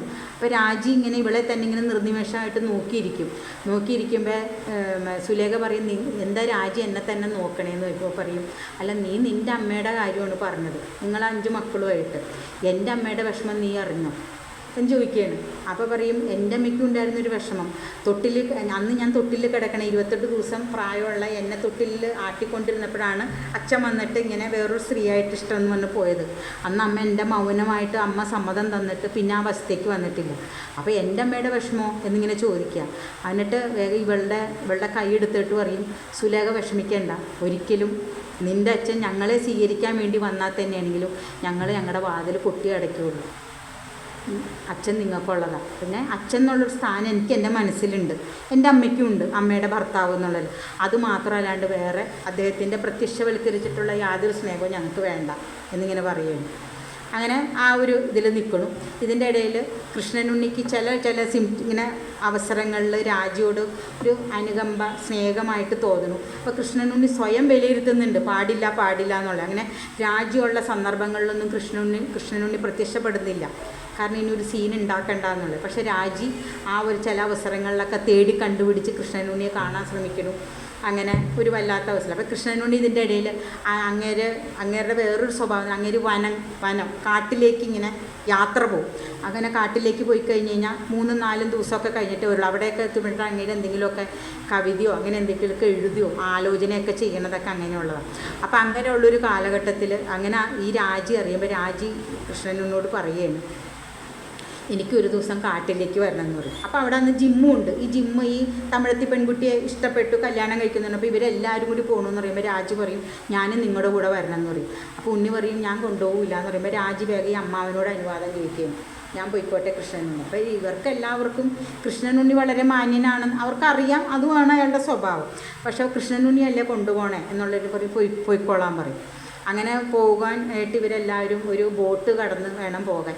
അപ്പോൾ അവിടെ വെച്ചിട്ട് ഈ അച്ഛൻ രാജിയെ കാണുമ്പോൾ അച്ഛൻ അപ്പോഴും പറയും, അച്ഛൻ്റെ ഓഫീസിലേക്ക് ഒന്ന് മോള് വാ എന്നിങ്ങനെ പറഞ്ഞ് വിളിച്ചുകൊണ്ട് പോയി കഴിയുമ്പോൾ അച്ഛൻ ചോദിക്കും, എൻ്റെ മകൾ സുലേഖ വന്ന് നിന്നെ കണ്ടുവല്ലേ, അവൾ എന്തെങ്കിലുമൊക്കെ പറഞ്ഞു എന്ന് പറയുമ്പോൾ ഇവൾ പറയും, അത് സാരമില്ല അച്ഛാ, അതൊരു മകൾക്ക് ഉണ്ടാവുന്ന ഒരിതാണ്, ഇനി അച്ഛൻ ഞങ്ങളുടെ കൂടെ ചേർന്ന് കഴിഞ്ഞാൽ എന്നുള്ള ഇതിലാണെന്ന് പറയും. അപ്പോൾ അവിടെ വെച്ചിട്ട് അച്ഛൻ ആ ഒരു സ്നേഹമൊക്കെ നമുക്ക് വളരെ രസകരമാണ്.